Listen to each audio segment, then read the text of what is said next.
Hello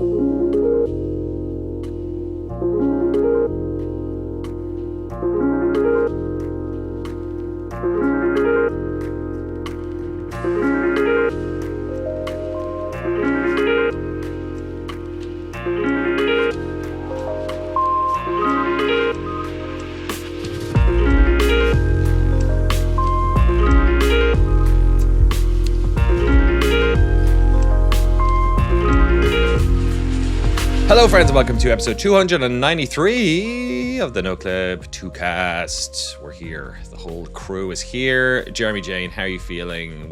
Is it like a perpetual heat wave on the East Coast? What's going on? No, it's been I don't know, it's been kind of like chill summer, I guess. There's been hot days, but it's like 80 something today. Every day it's beautiful out is a podcast day. It's like a curse, I swear to God. Oh, really? All of the nicest days this summer have been Tuesdays, which is when we record.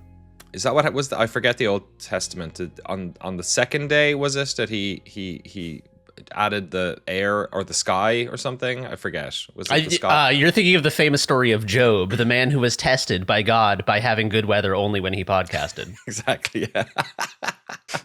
I spent the weekend in beautiful Dallas, Texas, which was over 100 for the entire time I was there. Which is, I believe, 37 degrees Celsius for all of our Europeans. Yeah, but I didn't know because I was in the Gaylord for the entire time. So, you know, you barely noticed it. Frank Howley, I missed you, my QuakeCon buddy. How are you? Did you miss me, or were you having so much fun at the Sky event that I forced you to go to film B-roll for us? No, it was nice. It was funny though, because it was part of the event was outdoor, and I even wanted to grab someone to interview. And like as soon as like we about to start, they're like, "Oh, it's too hot out here." I was like, "Okay, we'll go inside." But no, it was really chill. Yeah, but mostly I've just been inside with air conditioning on. But yeah, I feel like it's fine. Yeah, this weekend was the first time in a long while I worried about camera heat. Used to be something I had to worry about all the time with my A7 S2. Even when I was filming John Romero in Ireland, just because that camera would overheat fucking on its own. A camera that overheats in Ireland is a bad camera. Yeah, it wasn't. And look, hey, check out the footage of that from that John Romero profile. It was not a warm time in Ireland when I was doing that. But yeah, what were you filming on? You had the Sony ZV-X1. Oh yeah. Well, it is another Sony camera, so I hope they figured that out. Does it overheat much, or? I don't think I've ever had that problem. Like the batteries will die kind of fast, but I don't think I've had it overheat. I've had like my phone will have overheating a lot, but yeah, does that little warning where it's like, come on, motherfucker, what are you doing? Get out of the sauna. No caps. Have you ever had a piece of electronics overheat, or maybe the opposite? Maybe get too much water in there. No, I never had to do the rice bath technique for a wet phone, but I've definitely, like, my old iPhones would overheat, or I don't know if I was just outside a lot as a teenager, but not anymore. I don't go outside that much. Did you ever spill a big pint of water all over your keyboard and have to I spilled an iced coffee. Oh. Yeah, it was like right when I was about to build my new PC, and I was like getting everything ready, unplugging stuff. I had my coffee with me, and I just spilled it everywhere, so I had to take a detour to give that a little bath, but it needed it. And to go get a new iced coffee. Well, it was salvageable. There was like a couple sips left. Just dumping it out of the keyboard. With the extra dust flavor. Yeah, with all the crumbs in the keyboard and shit. A year of lint, just croutons. Delicious. There is a much more tragic version of that story where you poured it all over your new PC. So right, yeah. That's not so bad. I had a friend, one of my good friends, Dennis, built a PC for one of our friends. Skids was his name, Eric Colgan, and he built the whole PC, and then right as they were booting it up, he was like, "Oh, what does this switch do?" And he flicked I don't think they do this anymore, but there's like a little voltage changer on the back of the PSU that used to be there, and he flicked it, and it just blew up the PC on the first as it was posting. So that's a don't do that. I'm not sure if you can do that. I don't think I've seen that switch. Do you remember that switch, Jeremy? There was like a sort of a red, almost like a toggle, like a sort of a chunk you'd have to pull across. Maybe it was a European thing. Maybe it was like a, if you're in France or if you're in Ireland thing, because we constantly have to change the voltage when we're going to different countries. Maybe, I don't know. I feel like I've only built a PC one time in my life, and I was like blind with fear the entire time that I was going to fuck something up. So I might have just ignored it. I remember like the first time I ever did a proper upgrade. I put in a new hard drive or something. I forget what it was, and I had the PC kind of open on its side next to my desk. And one time I sat down and sort of knocked some stuff off the table and booted the PC. And on the post screen, there was like a red text which said CPU fan error. And I was like, oh no. And I looked down and I'd knocked a pencil and it had literally lodged into the fan. So when it was starting, it was just like, it couldn't get going. I was like, just like yanked it out and it spun up. And I still had to like hit reset or whatever. But yeah. Frank, have you ever had any horror stories, PC building horror stories? I feel like coming back from QuakeCon, this is also very appropriate for me. It's been on my mind, a lot of case modding stuff going on there. Nothing. I know. I feel like the last two PCs, I just had a smart friend build it for me. So yeah, I avoided all that. Smart friend, is that like a smartphone? It's like so my friend Jordan Jones, he's the one who combs Facebook Marketplace for like cheap hardware and then flips it. But, yeah. That's either very hard these days or very lucrative. I can't tell. Such is the PC gaming marketplace at the moment. One of those funny things at QuakeCon, I will be bringing up Quake Convention a lot during this podcast. I'm wearing last year's Dallas Pet Rescue t-shirt. Like Nvidia like is there, and like there's hardware people there, and they like give out stuff, and like I heard all of these apocryphal tales of back in the day where they'd be throwing out sticks of RAM and like all this stuff. And this year they were giving, and everyone wanted these. I got a message from Jesse Garasha saying, dude, if you can get me one of these, please do. Unfortunately, he sent it on Sunday morning when like QuakeCon is basically emptying, like it's emptied basically by Sunday. They were giving out vouchers to buy graphics cards at MSRP. like that's the deal now, is anti-scalping. Like, here's just a code, and if you get this, you can buy it for the price which gives us our profit margin. We think you'll buy this graphics card at. That's fucking bleak. Yeah. Is that awful? It's like going to the grocery store and they're being like, the first 5 people get toilet paper. Well, I guess that was COVID. The first 5 people don't get like whipped on the way out of the store. It's like it's a canceling of a negative effect. It's not even a positive effect. No, exactly. 100%. Yeah. So and these things were like gold dust. People were like, you got to go get one.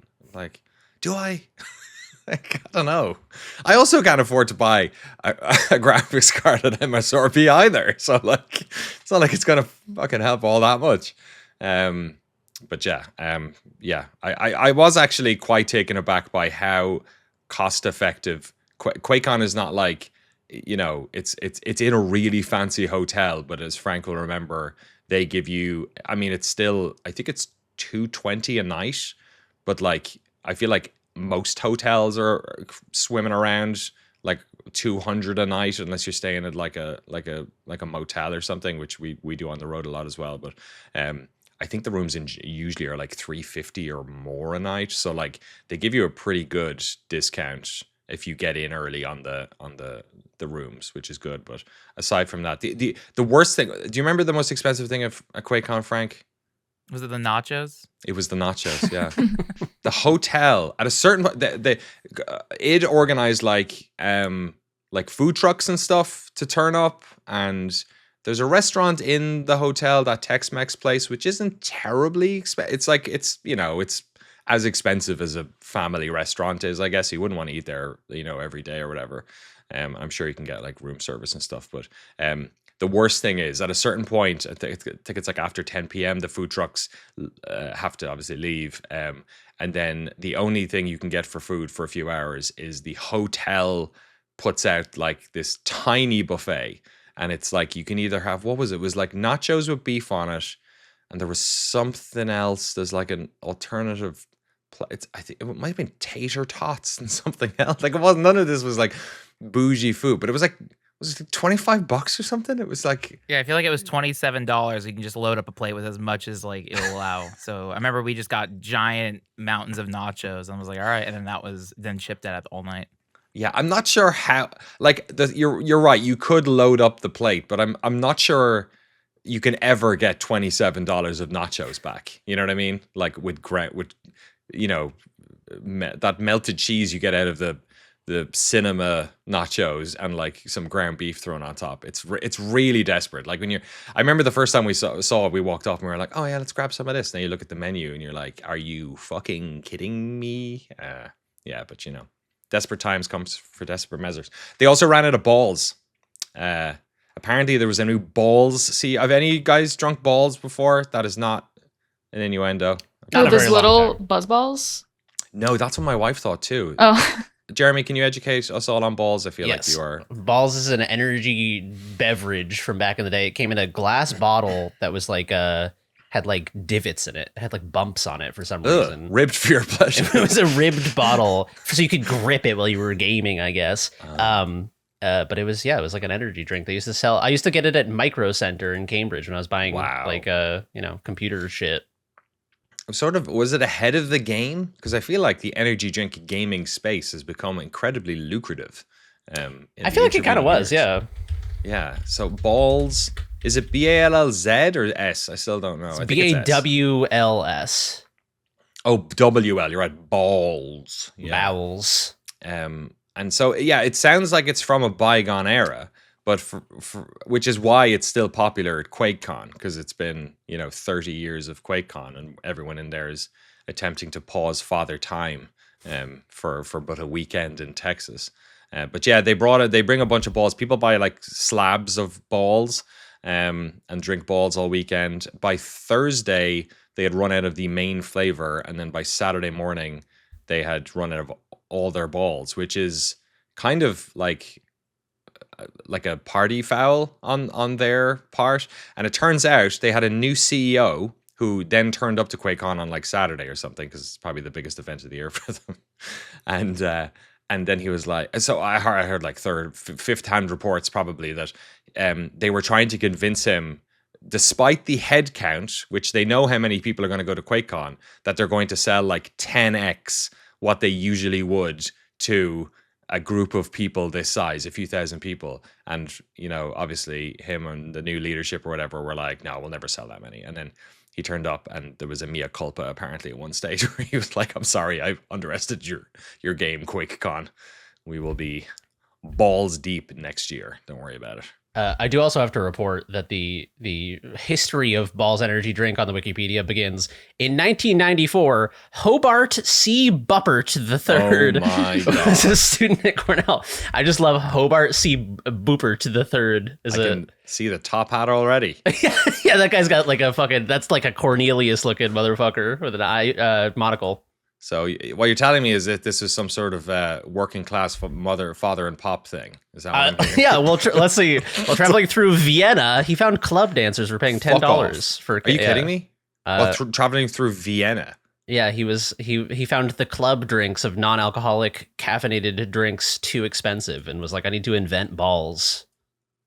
How did what's his name? Stephen T. Hubbard? What? Hobart C. Buppert III. Oh my God, it's way worse. Hobart's the first name. Yeah. Hobart C. This sounds like somebody's fucking fake battle pass name. You know what I mean? Yeah. Hobart C. Buppert's been with us for many years now. I'm sticking him in this week. He's an unofficial battle pass member. How the fuck does he end up making a drink that's called balls? Like, it should be called like Regal Finery, or like, Angel's Sweat. Maybe. I would drink Angel's Sweat. That sounds like a GTA Online. That sounds like a drug. Angel Sweat. From like a video, not like a real drug, but like from a You're video right. game. Yeah, what game has Angel Sweat? It's like Max Payne had one. What was the Max Payne one called again? Max Payne had a good one. Was it like not Nostalgia? It was Ambrosia was Deus Ex. Oh, I forget what they called it. Fizztech is Witcher. Didn't Max Payne's was like a one word like crank or something, wasn't it? There was like Valkyr. Yeah, of course it was Valkyr. Like, who the fuck is called? You know what I mean? Like, Usually, like, drug names usually end up turning into something quick and disconnected, like, X or Molly or whatever. But like Valkyr, I guess you'd call it V or something like that. It's a little too mythical. Like I can't picture like Yeah, a it's doing too much. crackhead being like, listening to opera and talking about the Valkyries and mythology. Yeah, I'm not on board. You think Kratos takes Valkyr? I think he drinks balls. It would explain a lot, honestly. He is. That's why he's so wound up, because so he's just big. cranking fucking cans of balls. Or especially when you see bottles. Atreus. You know what I mean? Like, do you ever see those videos of like, here's a 9-year-old linebacker, and they're just built like a brick shithouse, and you're like, okay, you're just built different. But then like, Kratos has a kid, and he's, I'm not trying to be like all, talking shit about how kids should be musclier. This fucking AI transcript for this one somebody pulls is going to be interesting. But like he's kind of a weenie little baby for somebody who's, I guess it just suggests even more so that Kratos is on PEDs of some description. That's true. They should have had the voice actor for Bobby Hill do the voice for Atreus. Oh my God. Again, not saying people should use AI, but if you can click your fingers and generate the entire game with Bobby Hill. Yesterday I watched a video of a Scouser, a guy from Liverpool, redubbing Toy Story with like Liverpool slang, and it was very, very fun. Seeing Woody call what's the guy's name? Spaceman? Buzz. A bell end was pretty great. They had to localize the movie so people would understand it. What do you like? People didn't have a clue. Liverpudlians, often not talked about enough. Liverpudlians can't understand anyone else either.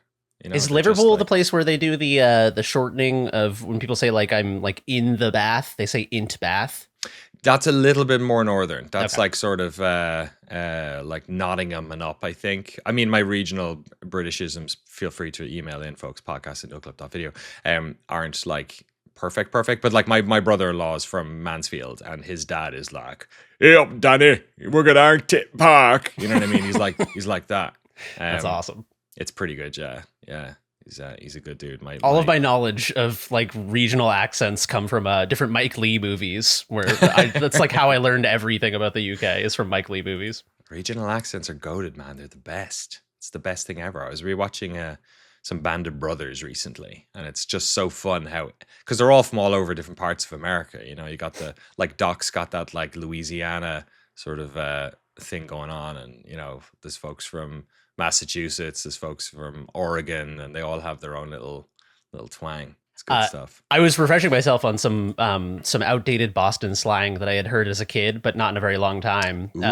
And a good one was Barneys, calling people Barneys. It was like an old term for like blue collar people in the greater Boston area would refer to Harvard students as Barneys, because they Harvard was like the barn, and it was, I guess the implication was that like Harvard students were like of a different sort and didn't mesh well with the working class community. Oh, that's funny. Boston. So they weren't out in the field, they were in the barn. Yeah, I think I feel That's like great. Good Will Hunting. I feel like Affleck he's like, we got to deal with these fucking Barneys. I feel like that's like probably the last reference in media, unless I'm hallucinating that.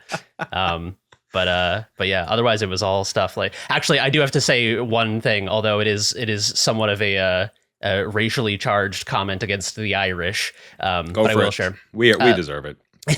In Boston, there are these, they're all throughout the northeast of the United States, but and probably elsewhere in the world, but they originate, I believe, in Worcester, Massachusetts. There are these houses they're called triple deckers. They're a very specific old type of house that is 3 housing units in a 3-story building. They all have a front porch. You can probably picture what I'm talking about. You see Is it like a townhouse? Like, are they in rows? Like, are they? We would call them.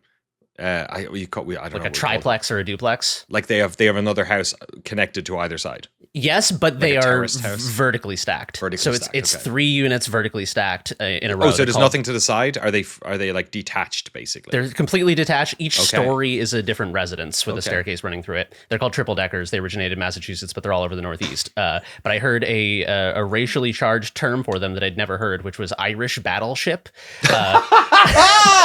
Oh my God, that's brilliant. Which I knew you would enjoy, so I had to share that.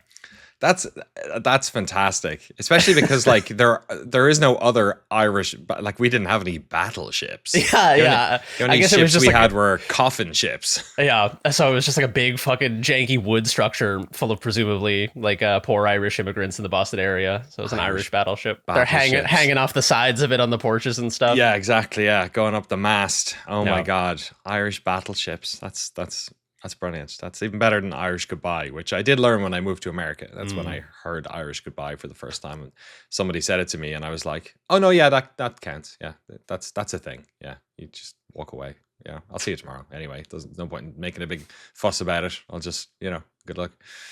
Oh my God. Well, a warm Irish hello to all of our incredible Battle Pass holders here on episode 293. We are on the eve of the final month of Noclip's 10th year, I guess. No, 9th year. Wouldn't it be 9th year? We turn 10. Isn't that how ages work? Turn 10 Studios. Frank Howley's ears picked up there for a second. We're not talking about Forza today. We're talking about a lot of cool video games, though. We've got Knit is back in Knit Classic.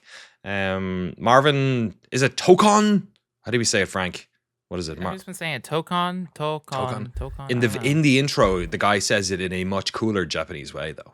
He's like, Marvel, Tokon, or something like that. That was racially insensitive of me. Fighting Souls, a little bit on Quake Dawn of the Machine, the new Machine games, would you believe it? Episode that came out over the weekend.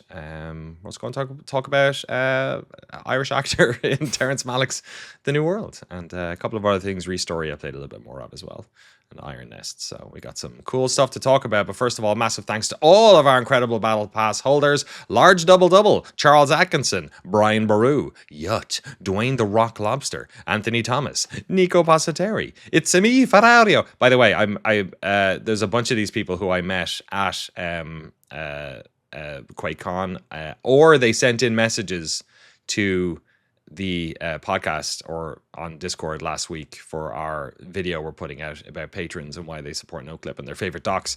So a lot of these people I've now finally know what their faces look like, which is very exciting for me personally. I'll have to put little screenshot links for all you guys so you can see.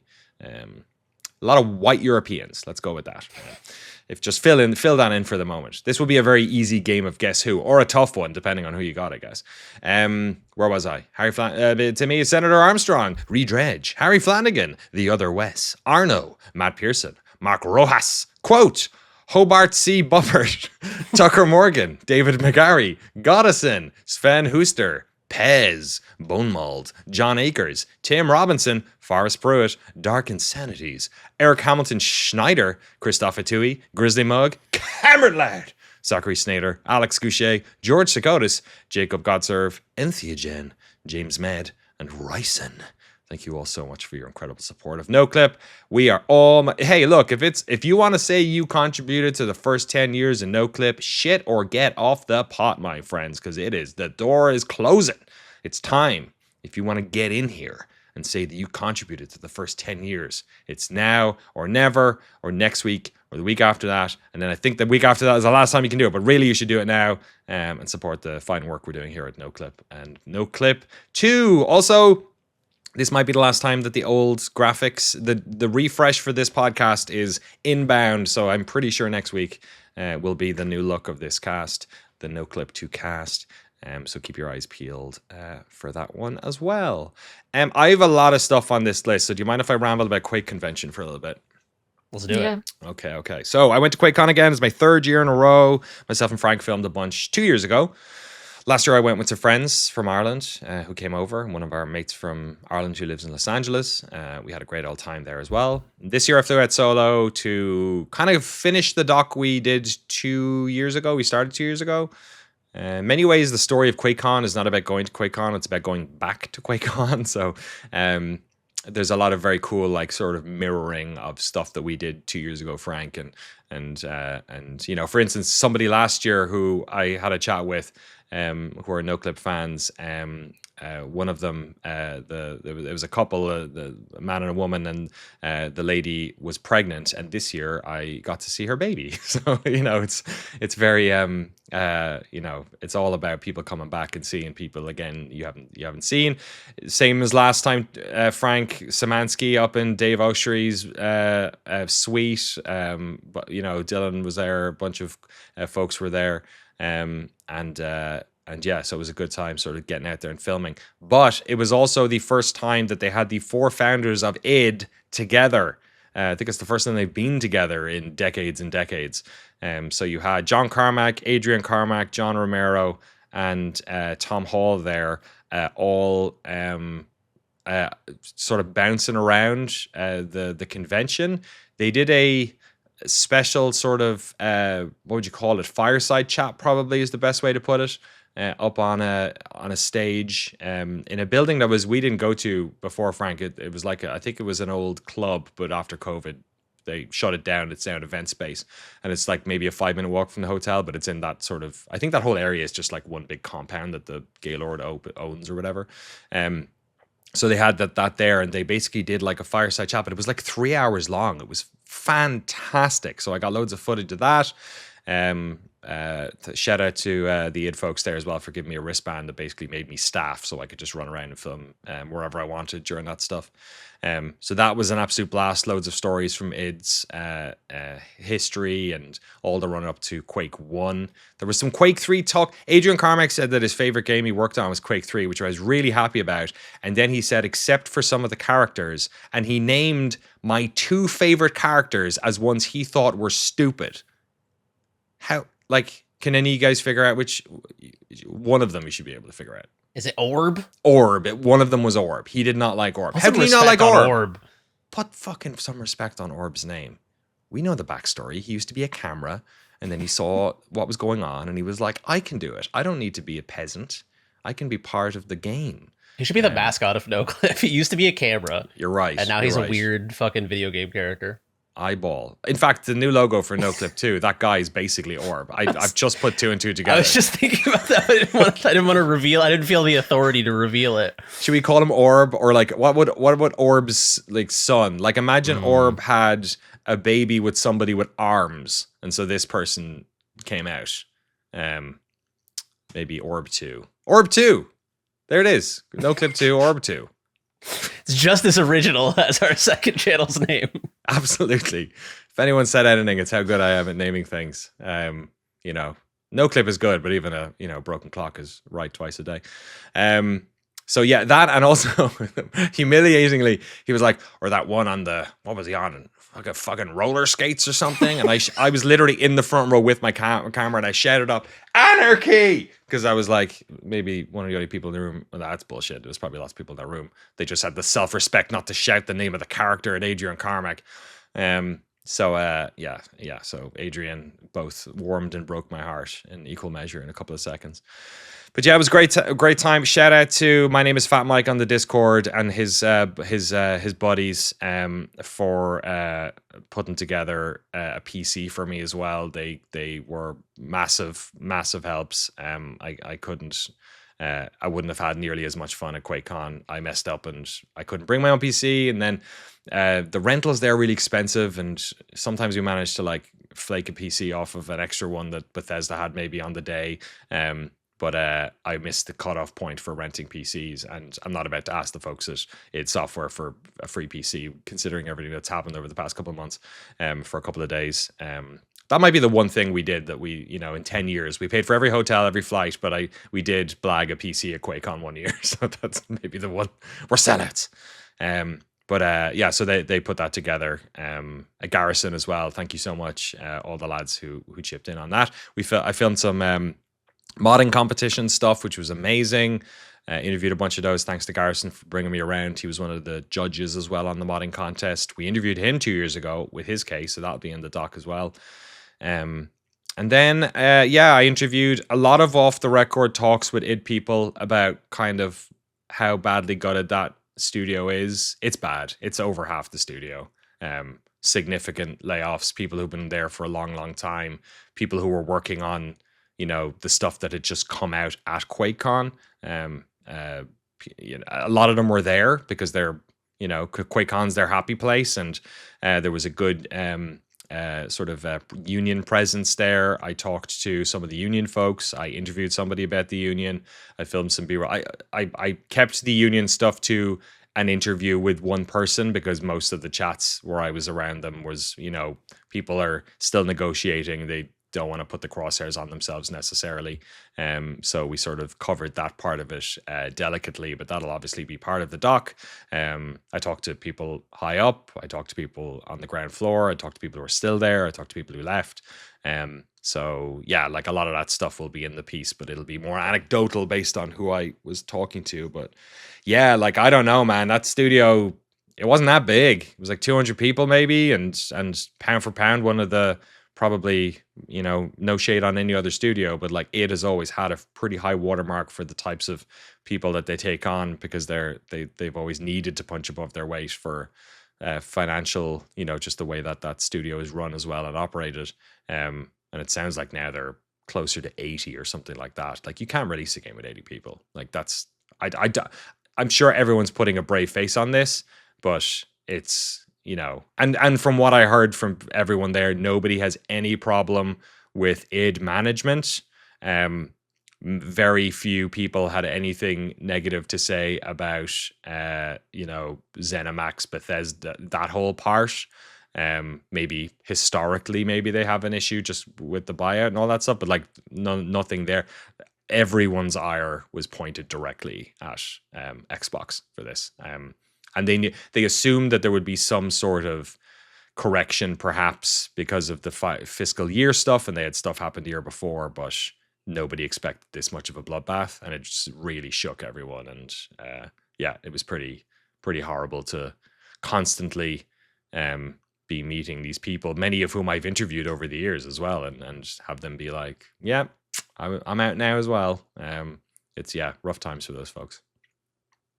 Yeah, that's fucking depressing, especially at QuakeCon. It's supposed to be like a celebratory thing. I don't know how you could have it be a celebratory thing on a year like this, but it sounds like it was still good spirits at least. Yeah, they were trying to put those folks genuinely do like QuakeCon, and obviously everyone who was there was sort of like, on, the two hands of this are, on one hand, they are very sad for the people who were let go and for the studio, and then there's also this, more selfish isn't the right word, but like, everyone was tinged with that feeling of anxiety of, what does this mean for QuakeCon? You know what I mean? Like, because this is not an event that makes any money. You know what I mean? Like, I assume it's a loss leader, or perhaps it breaks even to a certain extent, but like, I'm sure it breaks even, but at the cost of thousands of person hours. You know what I mean? Like, it probably doesn't lose anyone any money, but it does in terms of, hours worked and person power and stuff like that, because it's a really complex machine to put together. And there's always the feeling that, like, look, QuakeCon lived, it was born from the community. It has been run many years through, over the years by people chipping in their time for free. I think these days everyone gets compensated in some way. I'm not sure if I know some people are paid, maybe other people get free access or whatever it is. I've never heard any rumblings about that end of it. But yeah, I don't know that an independent organization of gamers could pull off this, just in terms of liquidity required to book a hotel this size, to be able to offset, backstop the amount of rooms that are there.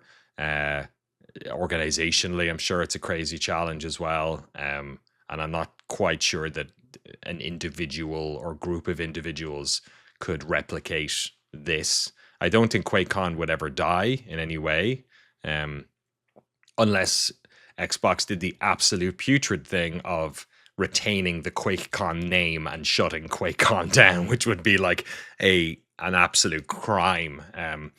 That's kind of worst case scenario when it comes to QuakeCon. But yeah, so a lot of people were like sort of jokingly saying, "Oh, we're here at the last QuakeCon," and that type of that type of thing. But like we saw it at E3. When we filmed at E3, we didn't think it was the last one. You know what I mean?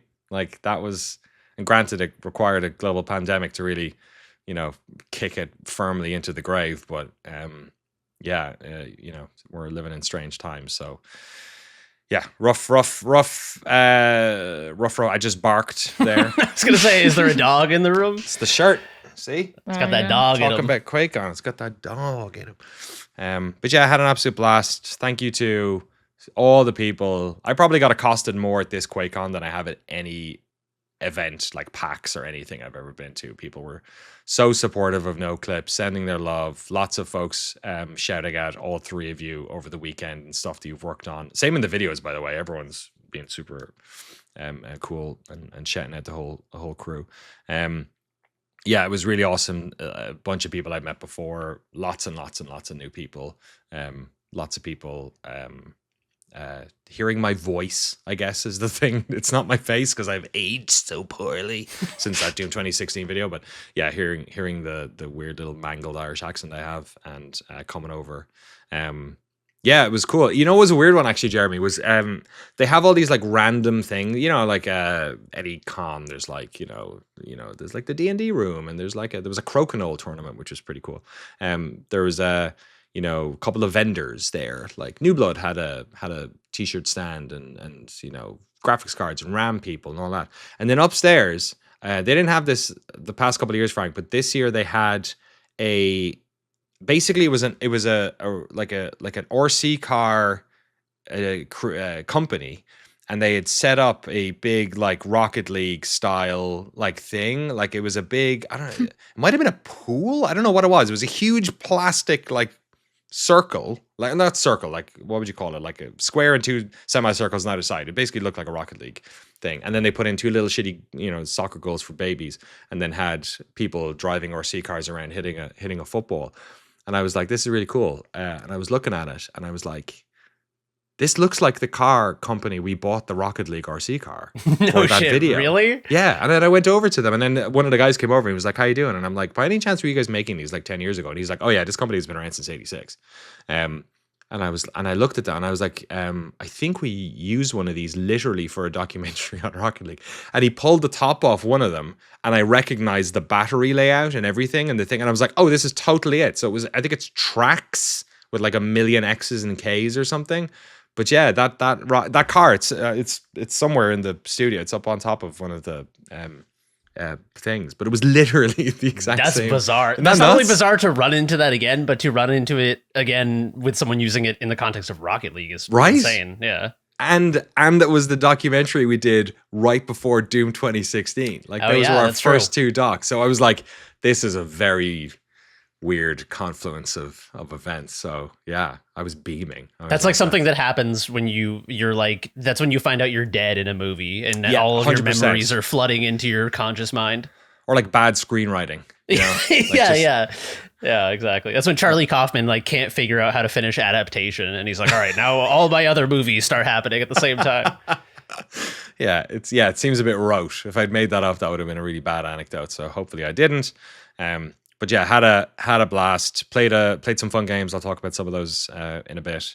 It's just good for the soul. And like as we're talking about this new direction for the Noclip Doc channel, like this just solidified everything I felt about what we're missing out on. Like there's so many personal stories about developers, about gamers that we can explore and in different ways, and it was a blast. My only problem is my core muscles by the third day of entirely like 6 hours of handheld every day, because I didn't put the camera on sticks once, were completely fucked. So like I have no, when you're holding the camera and it's just like starting to shake and you're like, shit, finish the question, finish answering, please finish answering. And you like move your hand underneath for a little while, and then you're like, swap that one and swap this one, and like, I need a third point of contact, but I don't want to wear a fucking Steadicam.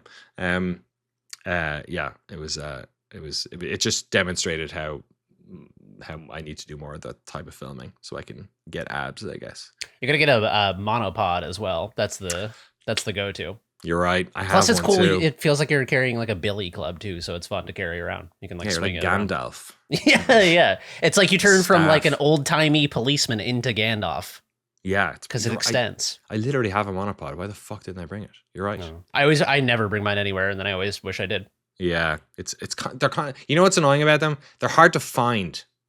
You know what I mean? Like when you have your like kit bag with like all these big tripods and C-stands and shit, the monopods are like sort of by design just I feel like I pass them all the time just assuming it's the leg of another tripod. You know what I mean? Yeah. Like I just don't see it. I'm like, I know I have a monopod in here somewhere. Personally, I always feel like it's like I either want to go Terrence Malick and have like the fucking whole like have a tripod or like a steady cam setup, or I'm like, nah, fuck it, we're just doing handheld. Yeah, it's we're like doing it rough. that middle position. Sometimes you got to just like commit to the monopod.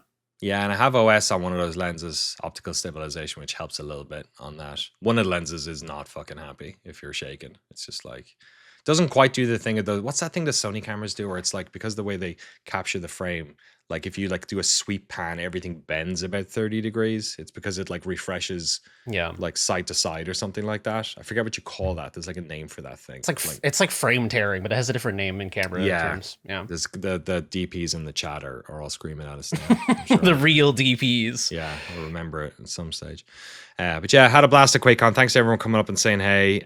Gave out loads of stickers, QuakeCon stuff. Yeah, it was a blast. I did not get the new Pico's Pete's mug. They also ran out of those on the first day, the 30th anniversary one, because apparently last year they didn't sell through, so I didn't get that one, but that's fine.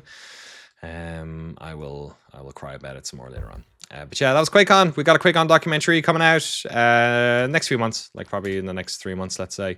It'll cover 3 years of that wonderful event, and also kind of like the past, present, and future, like the history of QuakeCon from interviews that I shot 3 years ago. The present, just like what it's like to attend, and also sort of looking towards the future, especially in light of the all the union stuff. So there will be reporting in there about the union effort. I am following up with some people afterwards with some interviews. One of the union rep guys who was there. So yeah, there'll be a lot of stuff there. So yeah, and hopefully you watch it and want to go to QuakeCon. That's kind of the, I'll just comment and say it. That's the mission. So, yeah, I love it. It's great. Makes me feel very positive, and it's a wonderful thing. Annual tradition that I'm now slowly making an annual tradition. So I'll hope to be back there next year. We'll make it happen. Okay, let's talk about a new video game. Frank, Marvel Tokon Fighting Souls is out. This is the new fighting game from our friends at Arc System Works. This is a Marvel game squeezed through several layers of pure anime bullshit. I played a bunch of this last night. I don't play fighting games. I think this is one of the coolest things coolest pieces of software I have booted up. It goes so hard. Frank, what is your take on Marvel Tokon Fighting Souls? Yeah, this game's incredible. So it's by Arc System Works, who make like very technical, complicated fighting games. I've always stayed away. Like there's BlazBlue, there's Guilty Gear. They've also done like Persona and some other like licensed games. And yeah, this got shown off at like a PlayStation State of Play like months ago or a year ago, and I saw like a few frames. And I was like, great, I'm getting this. They have essentially made a new Marvel versus Capcom, but this is just Marvel versus Marvel. But in terms of like gameplay and just the way everything flows together and chains together, it's like it really does feel like a new Marvel versus Capcom. It is tremendously smooth, not just like the animation, which is like mind blowing, but like, oh my god, gameplay wise, like tagging everything about it, but like breaking down different things. Like, yeah, the animation wise, oh my god, it's so spectacular. Like it's I don't know what the modern thing is. It's like 3D on like a 2D plane, but like there's super depth backgrounds. Every stage has millions of like Marvel Easter eggs and stuff like that. And yeah, the animation is so hyper fluid. If you do the story mode, there is like the opening anime credits with everyone like running together. My and it's god. tremendous. There's can we talk about the intro? Because like, so the game it has online. It has a load of modes. We need to talk about that weird little chibi battle mode as well, which I was very confused by. But it has like the sort of the core mode is like, is it 4 different like main stories? There's like the so it's I think they call it episodes, and I think it's like six different teams, and so there's like a shared story. It's basic. There's like, I didn't know this was like a real Marvel character. Like there's a few deep cut characters. So it's like, the Promoter. Yeah. So I think is her name. Promoter, I think, is an original character, but then Champion, the like bad guy. I don't think Promoter's an original. I looked her up and I found her. Yeah. Yeah. But then what's the bad guy called? The Champion. Master or something. Champion. So Champion's a real character. Yeah. And I guess Promoter. And then, but yeah, so it's like, all right, we're going to have a tournament. Who's the biggest, baddest dude in the universe to fight our champion, blah, blah, blah. So, but like, so there's 6 teams. You play as them, and I think there's 5. Yeah, I think Avengers, X-Men, the Guardians, the Doom crowd. Yeah, you're right. And then the Samurai one. Yeah, Samurai Outriders, which is essentially like Midnight Suns. Yeah, so you pick your team, and then there's like comic book or manga like cutscenes, which are like kind of animated 2D illustrations. Which is unique to each team, and then there's shared cutscenes, which is like full blown like anime of everything happening. And so through those like 5 different episodes, you're learning how to play as each individual team, and you're swapping through.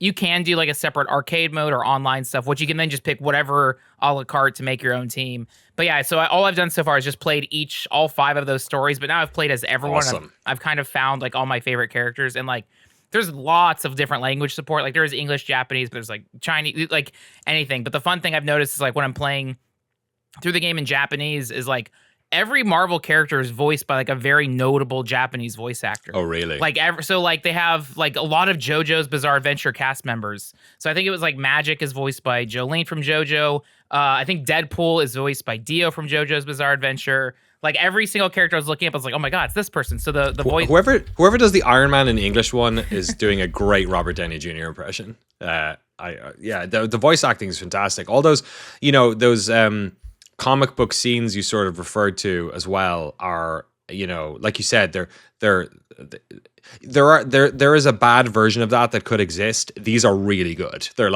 They are 2D, but they do a lot of like framing and like re-bringing in the panels, and the voice acting is fantastic. They are slightly animated. And you can skip individual lines as well. It allows you to just kind of like tap through and then keep like presentation of this game is perfect. Like it's so well put together. But I liked all those cutscenes, all the comic book bits.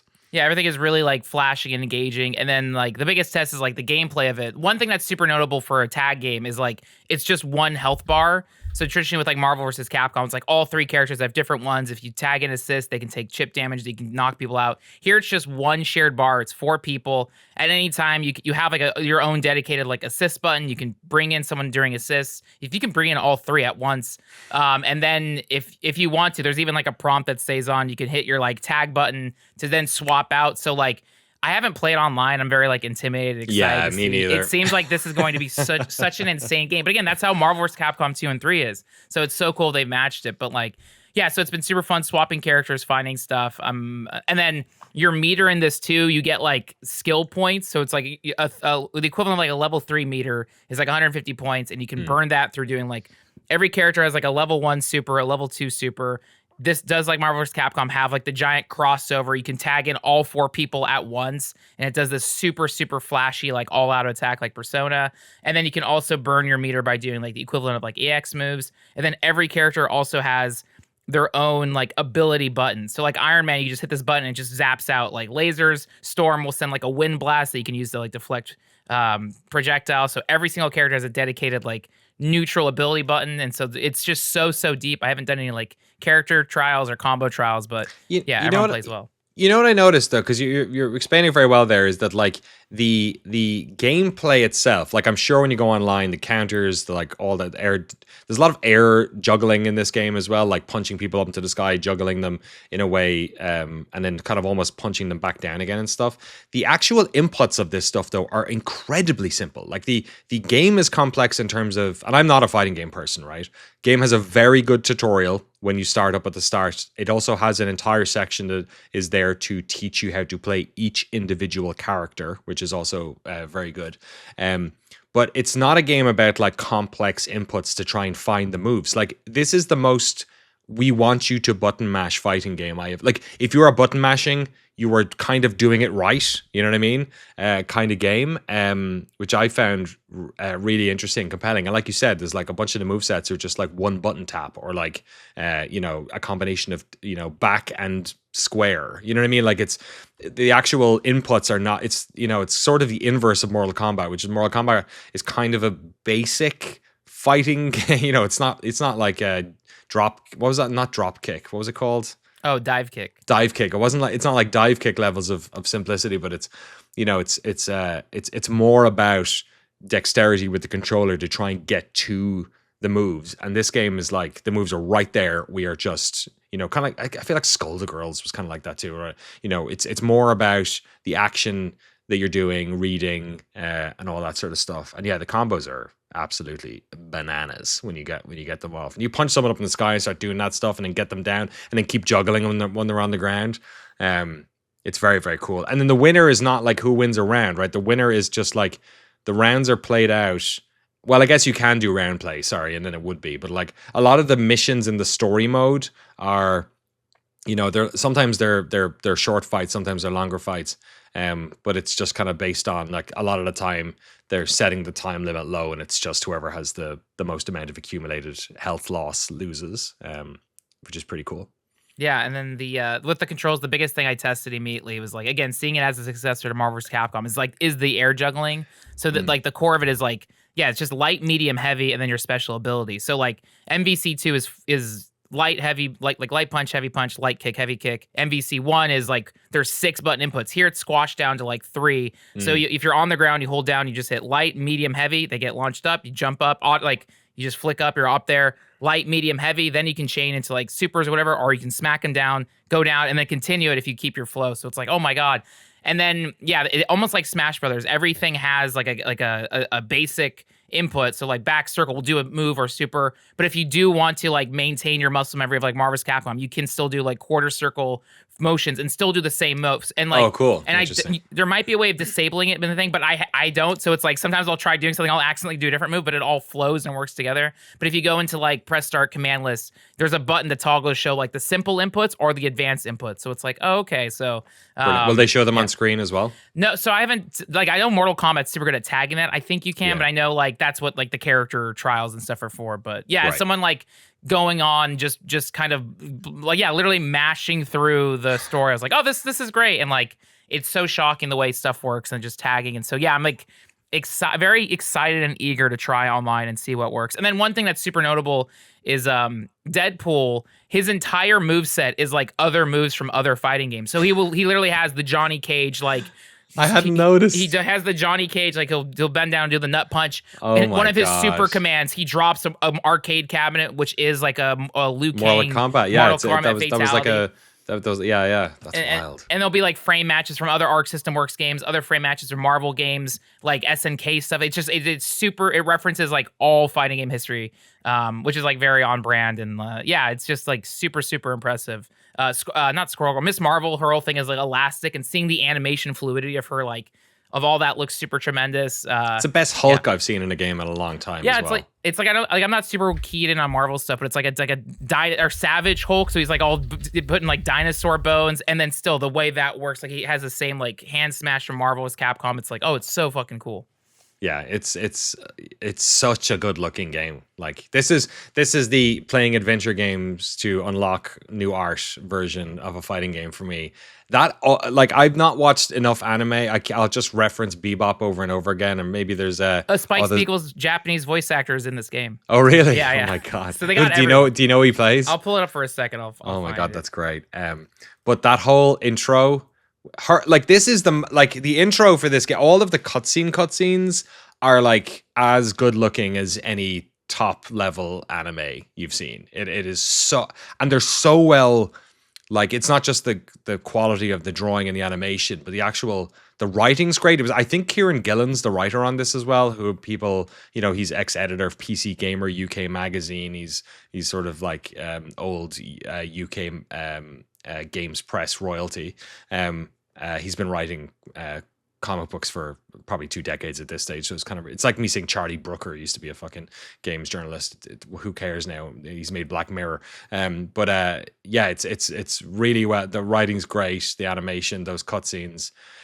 You know what happened? I played one of the what are they called, episodes, and I jumped into the X-Men one first. I really enjoyed that so far, and then I went back out and I went to the Marvel one with Captain America and everything. And like Frank was saying, these comic book strips are sort of different, but the cutscenes they have in between are the same ones. And I didn't skip them. I was just like, I'll watch this again. This was fucking great. I can't believe the last time I rewatched a cutscene an hour after watching that cutscene.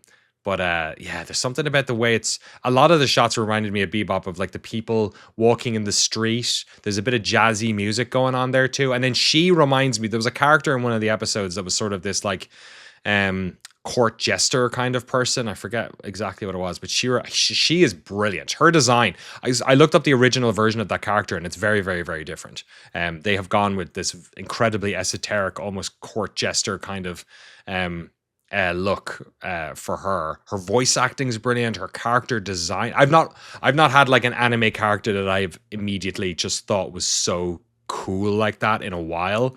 And she, considering she's largely the antagonist of this story, it's great when your antagonist is so cool that you don't mind when they turn up. Yeah, it's a really cool thing. Have you played that little weird, what's it called? The Rumble mode or whatever? It's like Arcadia. Yeah, I was like just for a second diving into online stuff, and there was something where it was like fight as your avatar, and you can also use a team. And then I was queuing up, and I was like, I'm tired, I'm going to bed. But I saw on the menu, but I didn't know exactly what it was. So I'll tell you what it is. It's basically that is the loudest keyboard in the world, Jeremy. I'm so sorry. Like, it's so bassy. I'm sorry. It's because it's on top of a box that's touching the thing the mic is sorry. on. I was trying to find pictures of Arcadia. I was looking up at the time code, being like, I'm gonna have to edit that. Sorry. No, you're good. Sorry, what was I talking about? It was the the Rumble thing. So this is it reminded me of, maybe this is a thing that's in fighting. I don't know. It reminded me of Rumble Versus. Do you remember, that free to play game from our good friends Dave Lang and Co. Where it's weird. It's like there's 5 sort of, let's call them rounds, but like 3 of the first, third, and fifth, which is the last one, take place in this like alternative game mode, and then the second and fourth are fights. And what happens it all takes place as one long thing, and by the end you have a certain amount of points, and then you win. And the first, second, and third mode is like a totally different video game, where you are controlling a sort of Funko Pop version of your fighter running around in a 3D world, like the camera is behind them. Like it looks like Fortnite or something, I don't know, or like Roblox, and you're running around, and it's like a deathmatch game where you're punching them. It's good. I want to say that. Like, I really enjoyed it, where you're punching them and then like picking up pickups for like special abilities, and every time you punt, you knock them out, which I think is like most of them have like 2 hearts. Then they respawn, and you're basically just like deathmatching, like trying to get as many points as possible. There are these areas that you can like stand in and hold X, and you'll get like a bunch of points for doing that.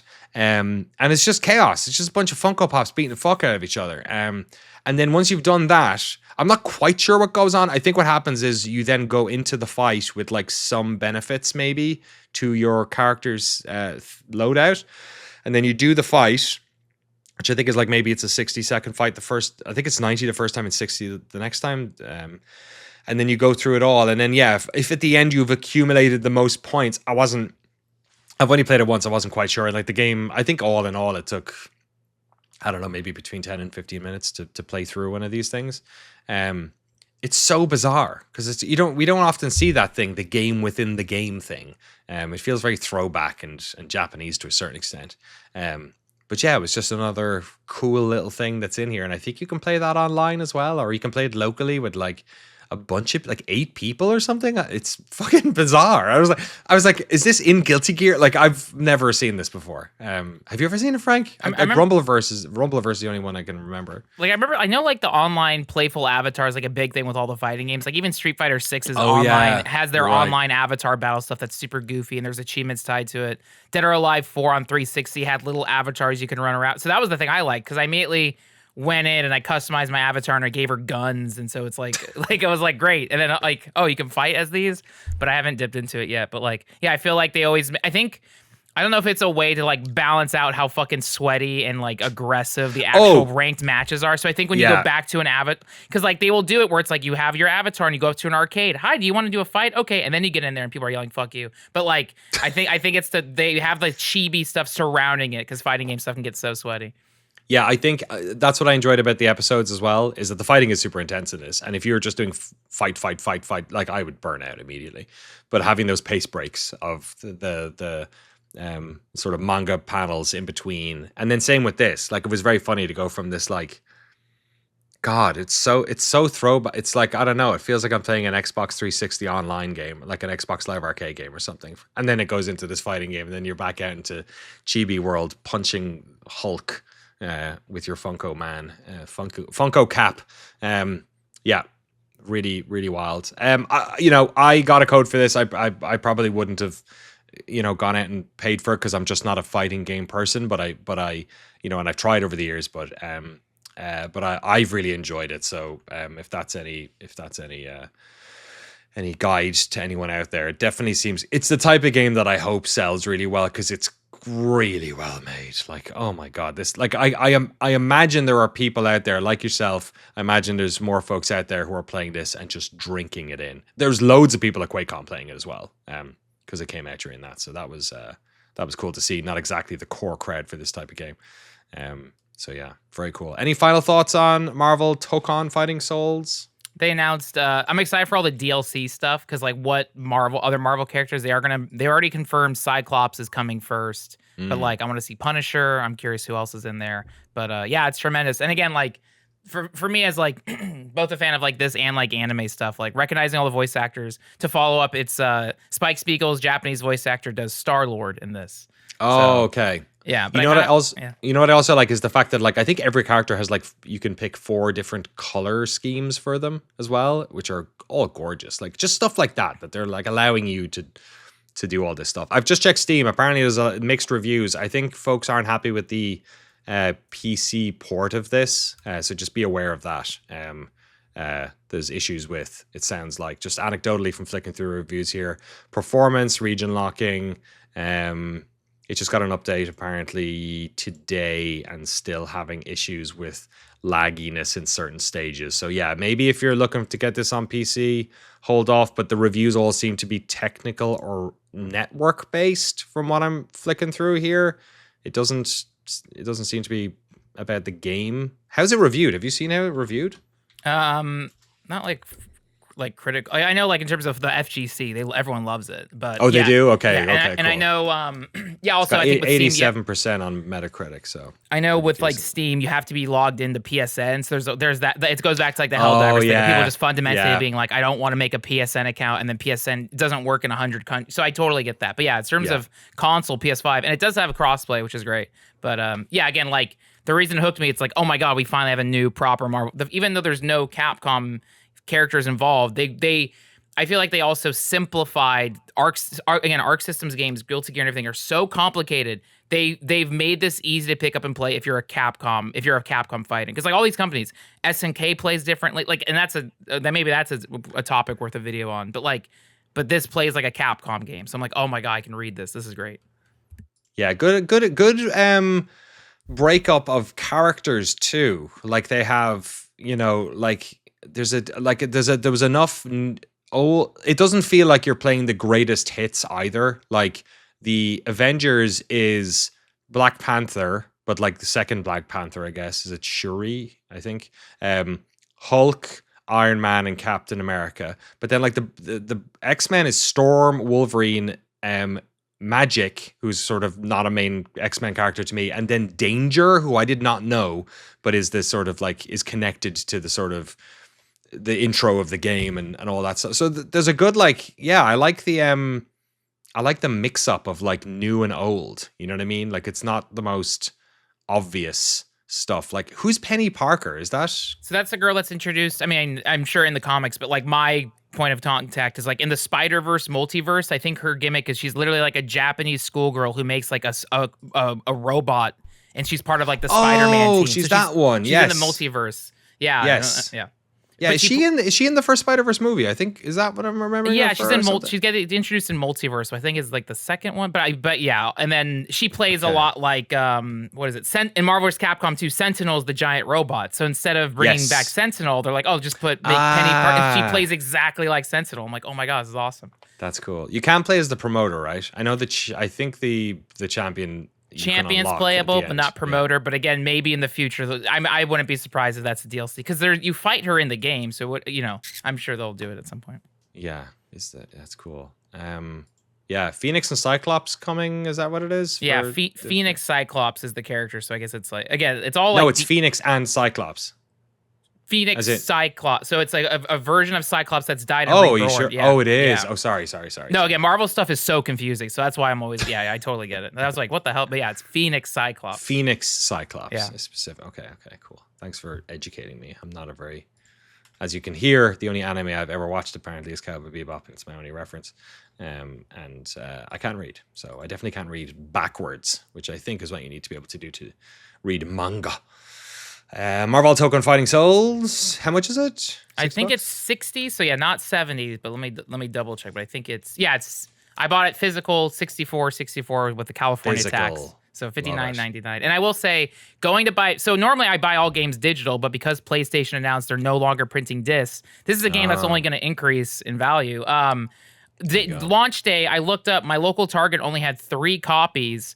And so I like rushed out to go get it, and I couldn't even find the video game section anymore. It became so it became so small from like the like main avenue, like in Target. I saw the Nintendo section, and then I kept walking. And normally, historically, my Target's like there's like the Nintendo aisle, the Xbox aisle, and the PlayStation aisle. It's been years since I bothered to look, and it was just here's the Nintendo front-facing section. In the back where all the clearance shit is, here's a little bit of PlayStation stuff. I don't even think I saw any Xbox stuff. And then in front of all the PlayStation games, this is a new release Friday. They were like doing inventory, so they just had a bunch of like cardboard boxes and like luggage carts in front of it. Like it's like you couldn't even get it, and I had to get somebody. And then so it was like, oh my god, this is like impossible to even get a physical game anymore. But so even the Target employees know that is the one. You know, when you like, if you ever worked in a store, you'd usually put the big cart in front of like international music or whatever. You know, where no one's gonna buy anything, and apparently that's the video game section. Yeah. Okay. So I was like, oh my god, and I like my gym felt like I was at the gym. I was like, that Target in the city of Rancho Santa Margarita, it's not a massive city. We're connected to a million micro cities in the suburb of Orange County. But this Target is the only physical game store in this city. No, really? And there was just 3 copies in my town. I'm like, that's so bleak. That's so fucking bleak. That's insane. Yeah, that's wild. Hey, look, no one's saying Sony ain't wrong. Like pragmatically. Yeah. I'm just saying I hate it. I hate that it's happening, and I hate that they're doing it. Some reports out that Xbox are trying to do the flip reverso that Sony did on the PS4 and make sure that they have an optical drive just so they can stick it to Sony on the next console. Whether or not those consoles will be powerful enough or not cost the amount of a car down payment is we'll have to wait and see. Marvel Tokon Fighting Souls. Let's go from new games to old ones. No caps. Knit. The classic indie platformer has been re-released after quite a while. It sounds like you've been dabbling into this. What have you made of Knit Classic? Yeah, I was busy this weekend, so I didn't have time to really dive into anything. And Monday, I was looking just at new releases, and I saw Knit Classic, and I saw that it was a re-released game, like 20-year-old indie game, and I was like, okay. That I like indie games. Like, this would be a little history lesson or whatever. So I had no idea going into it, aside from it just being a platformer that looks pretty like rudimentary. Yeah, I was gonna say bare bones, just simple. Yeah, there you go. But, yeah, it it's a really short game. Took like less than an hour, and you just have to like crash land your little or you get I forget if a spaceship picks you up or if it's your spaceship and it crashes and you have to go around the world and get the parts to fly back home. And it's like a completely open game, so you can kind of just go in any direction you want. And there's like a little, if you hold down a button, it'll point you to the nearest piece. So it'll be like, oh, I feel diagonal up and right. So you just kind of go until you can't go. It's kind of like if you're stuck in a maze, and then if you just stick to the right hand side of the maze, you'll like eventually find the way out, and you can kind of just do that. But it's kind of really surprised me just how nice it was. Like it just felt nice to play. Like chill as well. Yeah, the sound design was really good. Like the music, each area had different like little vibey little songs. Yeah, it's almost like I've watched the trailer, and it's almost like somebody outside a coffee shop with a couple of drums. You know what I mean? Like, ooh, play this game. Yeah, I was just surprised by how it kind of kept my attention. Just from, not that I mean, I guess I judge games by how they look to some extent, but I'm not like, I'll give games some leeway because I know that graphics aren't everything. But I was like, wow, this plays great for a 20-year-old game. It also is. It's free as well, right? It is free. Yeah. So I was when I saw that you played it, I was checking out the Steam page, and I was like, oh, I wonder if this is appealing to you on a sort of an Animal Well level a little bit, because it's kind of like a open 2D platformer with lots of each it's fixed camera, right? So like you go right off the screen, right, and then you're into a new room, and then each room is sort of like a new unveiling of sort of like new characters and new color schemes and things like that. Was there any of that going on there, or am I reaching? I mean, a little bit, not really like mechanically, because you just jump and then you can just climb up walls, and that's pretty much it. But definitely some of the underground areas are a little creepy for some reason. Like part of it is like all the walls are just like completely black, and there's just like light coming in from the top, and it's like kind of a spooky cave sounds. But I guess a little bit. I wonder if Billy Basso has played Knit at any point. I honestly wouldn't be surprised, but it's wild to think that also 20 years ago sounds so long, but to some of us who aren't so old, that was 2006, which I do not feel was 20 years ago. It's kind of upsetting. So you're talking like 4 years before Super Meat Boy, and it's kind of in that era of 2D platformer, where 2D platformers were kind of, I don't know, they were kind of gone for a while there, like Commander Keen, and after Mario, and then they kind of fell out of favor, and then there was like a resurgence kind of in that era. Like I feel like Meat Boy was the first one to sort of that, and like a N++ maybe, and other ones that sort of kicked it back into gear. And now you've games, now there's like Shovel Knight, and all these loads of games that take 2D in an interesting way. All the Rayman games came out, like the 2D ones. It's like a whole other world. So yeah, cool to go back and play this this throwback. This it only came out yesterday, this re-release of Knit Classic. It's KNYTT, by the way, is how you're going to pronounce this one.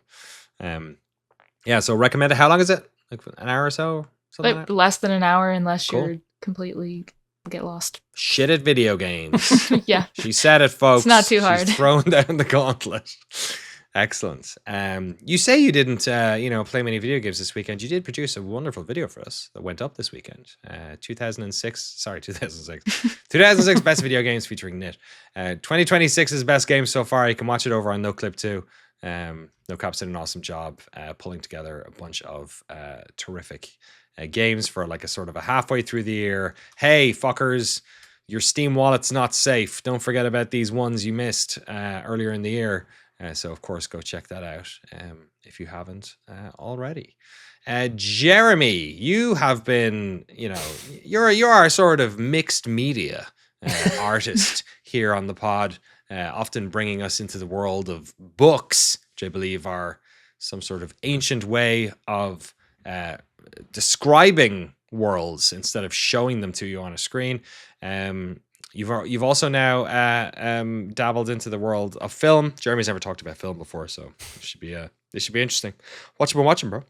I watch a bunch of movies. I go through phases where I won't watch a movie for like 6 months, and then I'll watch 100 movies in 3 weeks. Wow. So this week I was feeling the pull, and I watched 2 movies that I thought were really interesting. One of which, I watched also Eraserhead last night because I couldn't get to sleep, which is a great movie to lull you to sleep. Is it? No, it's not. No, I was thinking the opposite. I couldn't sleep, and I haven't seen it. The only time I ever saw Eraserhead, I was in film school, and I went home to my parents' house because I had double pneumonia. Which is pneumonia, both lungs. Yeah. Okay. Cool. So I was horribly ill. So I kind of didn't remember it at all. So it kind of felt like the first time I watched Eraserhead last night. But the movies I want to talk about were I watched McCabe and Mrs. Miller, which is a Robert Altman film from 1971 about a frontier town in the Pacific Northwest. But weirdly, this is a bizarre coincidence, although I think I have found the explanatory mechanism behind it. I also watched Terrence Malick's The New World. Yes. And that's the movie I want to talk about. But very strangely, last night I was looking at Criterion Closet themselves released a 3D version of the Criterion Closet. So now you can simulate being in the closet and you can pick like your movies. It's fucking awesome. Oh my god! But does it then go in like an online shopping cart and you have to spend $500? There probably is a feature where you can order they're like, well, I mean, it would only be like $200 to own all of these, my friend.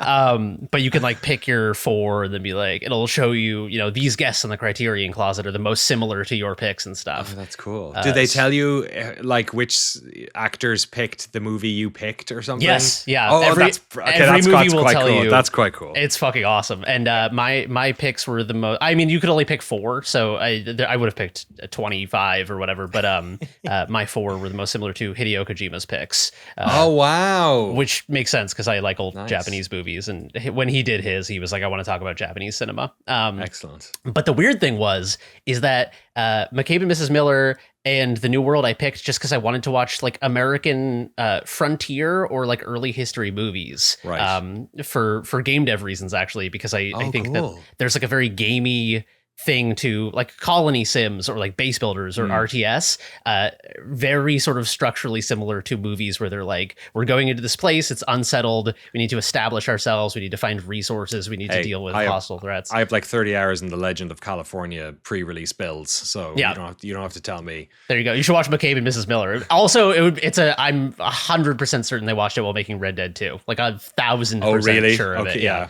Okay. There are characters who feel like they influenced that game. But weirdly enough, when I was going through Criterion Closet, The New World and McCabe and Mrs. Miller, the 2 movies I watched back to back, are like $8.98 and $8.99 or something in Criterion Closet. Oh, funny. They're right next to each other, which wow. It seems like a bizarre coincidence. It must have just been that someone at Criterion Closet was like, we need all these like American history movies or something. Yeah, maybe it was part of like a little, 3 or 4 movie push that they did, and then both of them came together at the same time or something. But it must have been. But out of the like 1,300 movies, it was very weird to see them side by side, having just watched them back to back. But I wanted to talk a little bit about The New World by Terrence Malick. It is a 2005 film.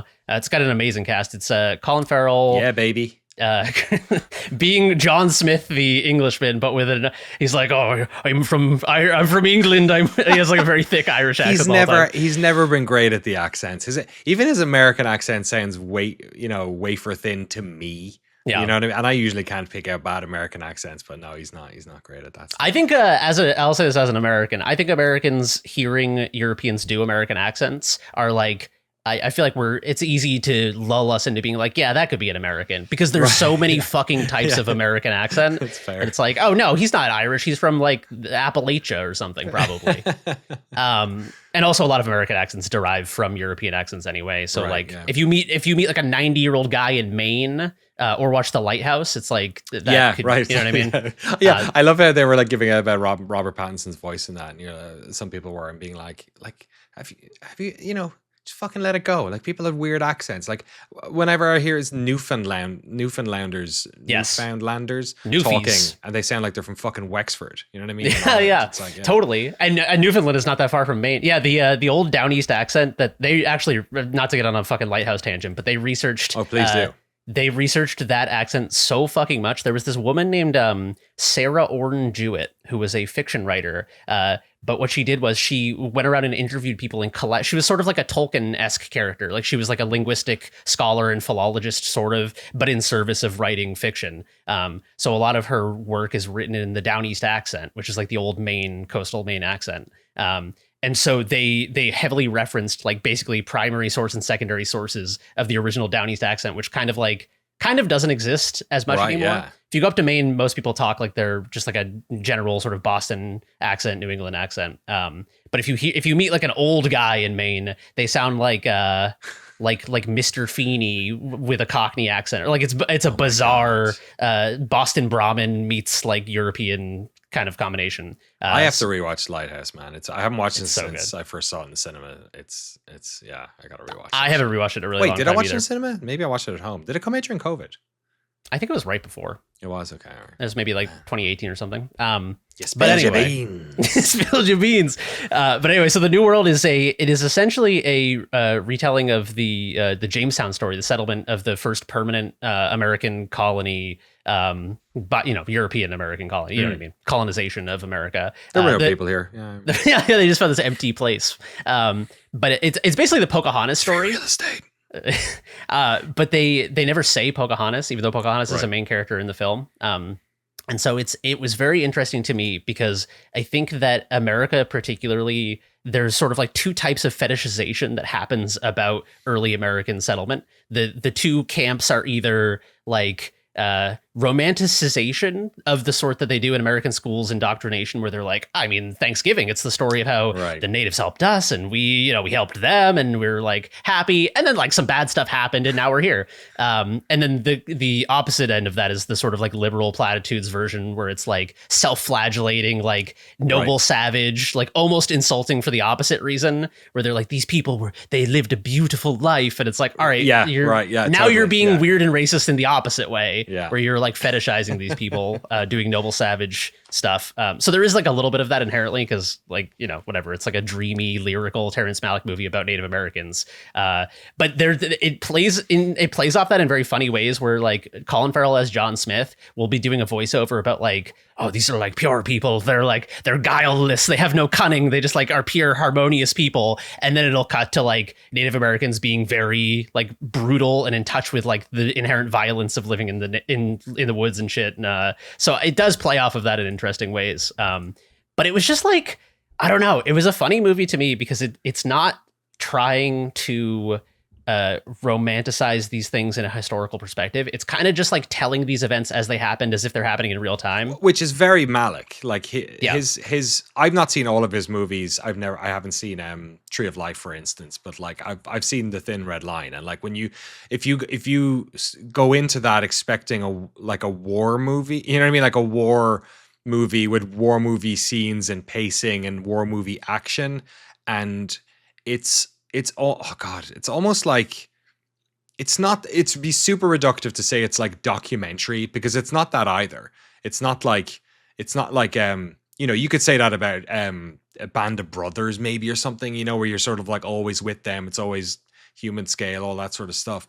His movies are just, they leave so much space for you to just be there and take it in. Like they can, The Thin Red Line at least is like long and seething and kind of narratively. I think it's one part of it is how he shoots stuff and like edits it and leaves space, but also narratively it's almost like you're filling in the gaps a lot, or you're trying, like famously with The Thin Red Line, I think Adrian Brody was originally the main character of that movie, and they filmed all of these scenes with him. And then in the edit, he completely changed the fucking story. He just like cut out 90% of his scenes and followed someone else. And it's like, it's you couldn't do that with like a regular script. So yeah, I find his movies quite difficult because of that. Yeah. Like sort of like Von Trier or someone. Like I really need to be in the right mindset and I need to be able to commit to it. Is it similar here where it's sort of that type of very, I don't know, it's almost like it kind of reminds me of Enter the Void or something, where the camera is sort of it's like almost an entity that is forcing you to see things and then allowing you to not see things and stuff, you know?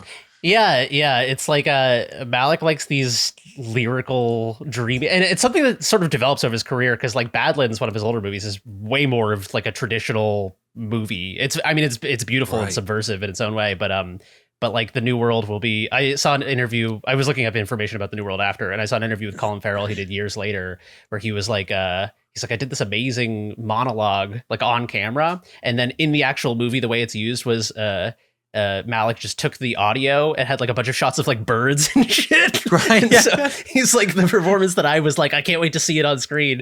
They just like ripped the audio and showed a bunch of like birds and lightning.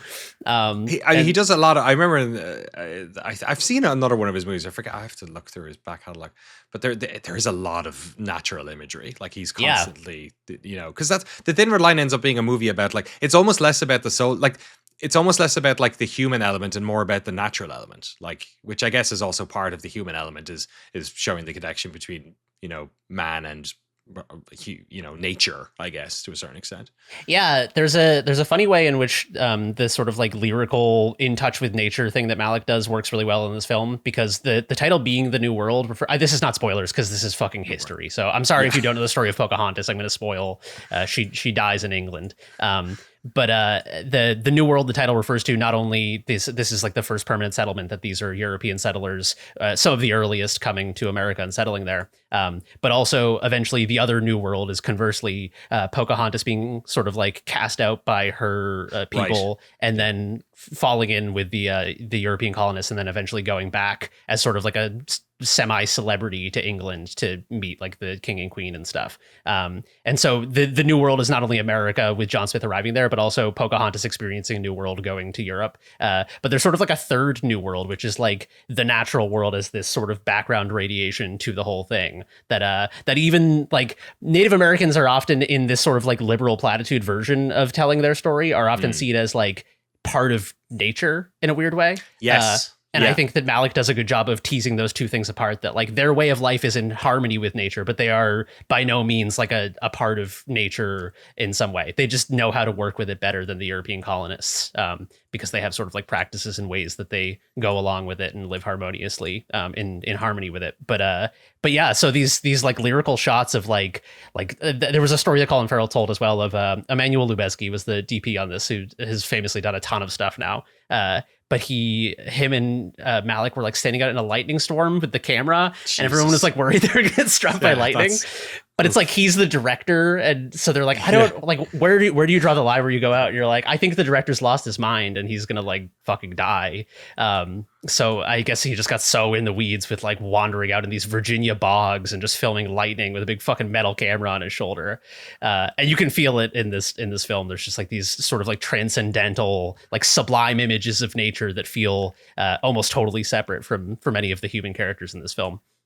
Is it long? I'm guessing it's long. It was like 2 hours, I think. Oh, okay. Not too yeah, it was, as far as Malick goes, I thought it was a pretty breezy 2 hours. But yeah, I don't know. It was just I was thinking, I wanted to bring it up because I thought that like it was the first time I'd thought about the game genre of colony sims as like related to actual real world historical colonization or something. Right. Because Malick sort of like peels back a lot of the sentimentality about this stuff and from both ends of the spectrum, it is funny to just see like a bunch of sort of like ill-suited random people get off a boat and be like, all right, we gotta find like wood and stuff. Like a game of Rust is beginning, and they're just like scrambling to find like, all right, we gotta get walls. Where's that good loot? Yeah, someone's gonna throw a bean can grenade in here if we don't build a roof on this place. So yeah, I don't know. It never occurred to me. It sounds so stupid, but I never have connected in my mind like colony sims as a genre and real world like settling of colonies. And I was like, well, God, it is just so like fucking video gamey to just like go to a new place and be like, all right, we gotta like fucking have the SCVs mining minerals so we can build more supply depots. It's like, we need to build this church. We require more Vespian gas. We require more Christianity.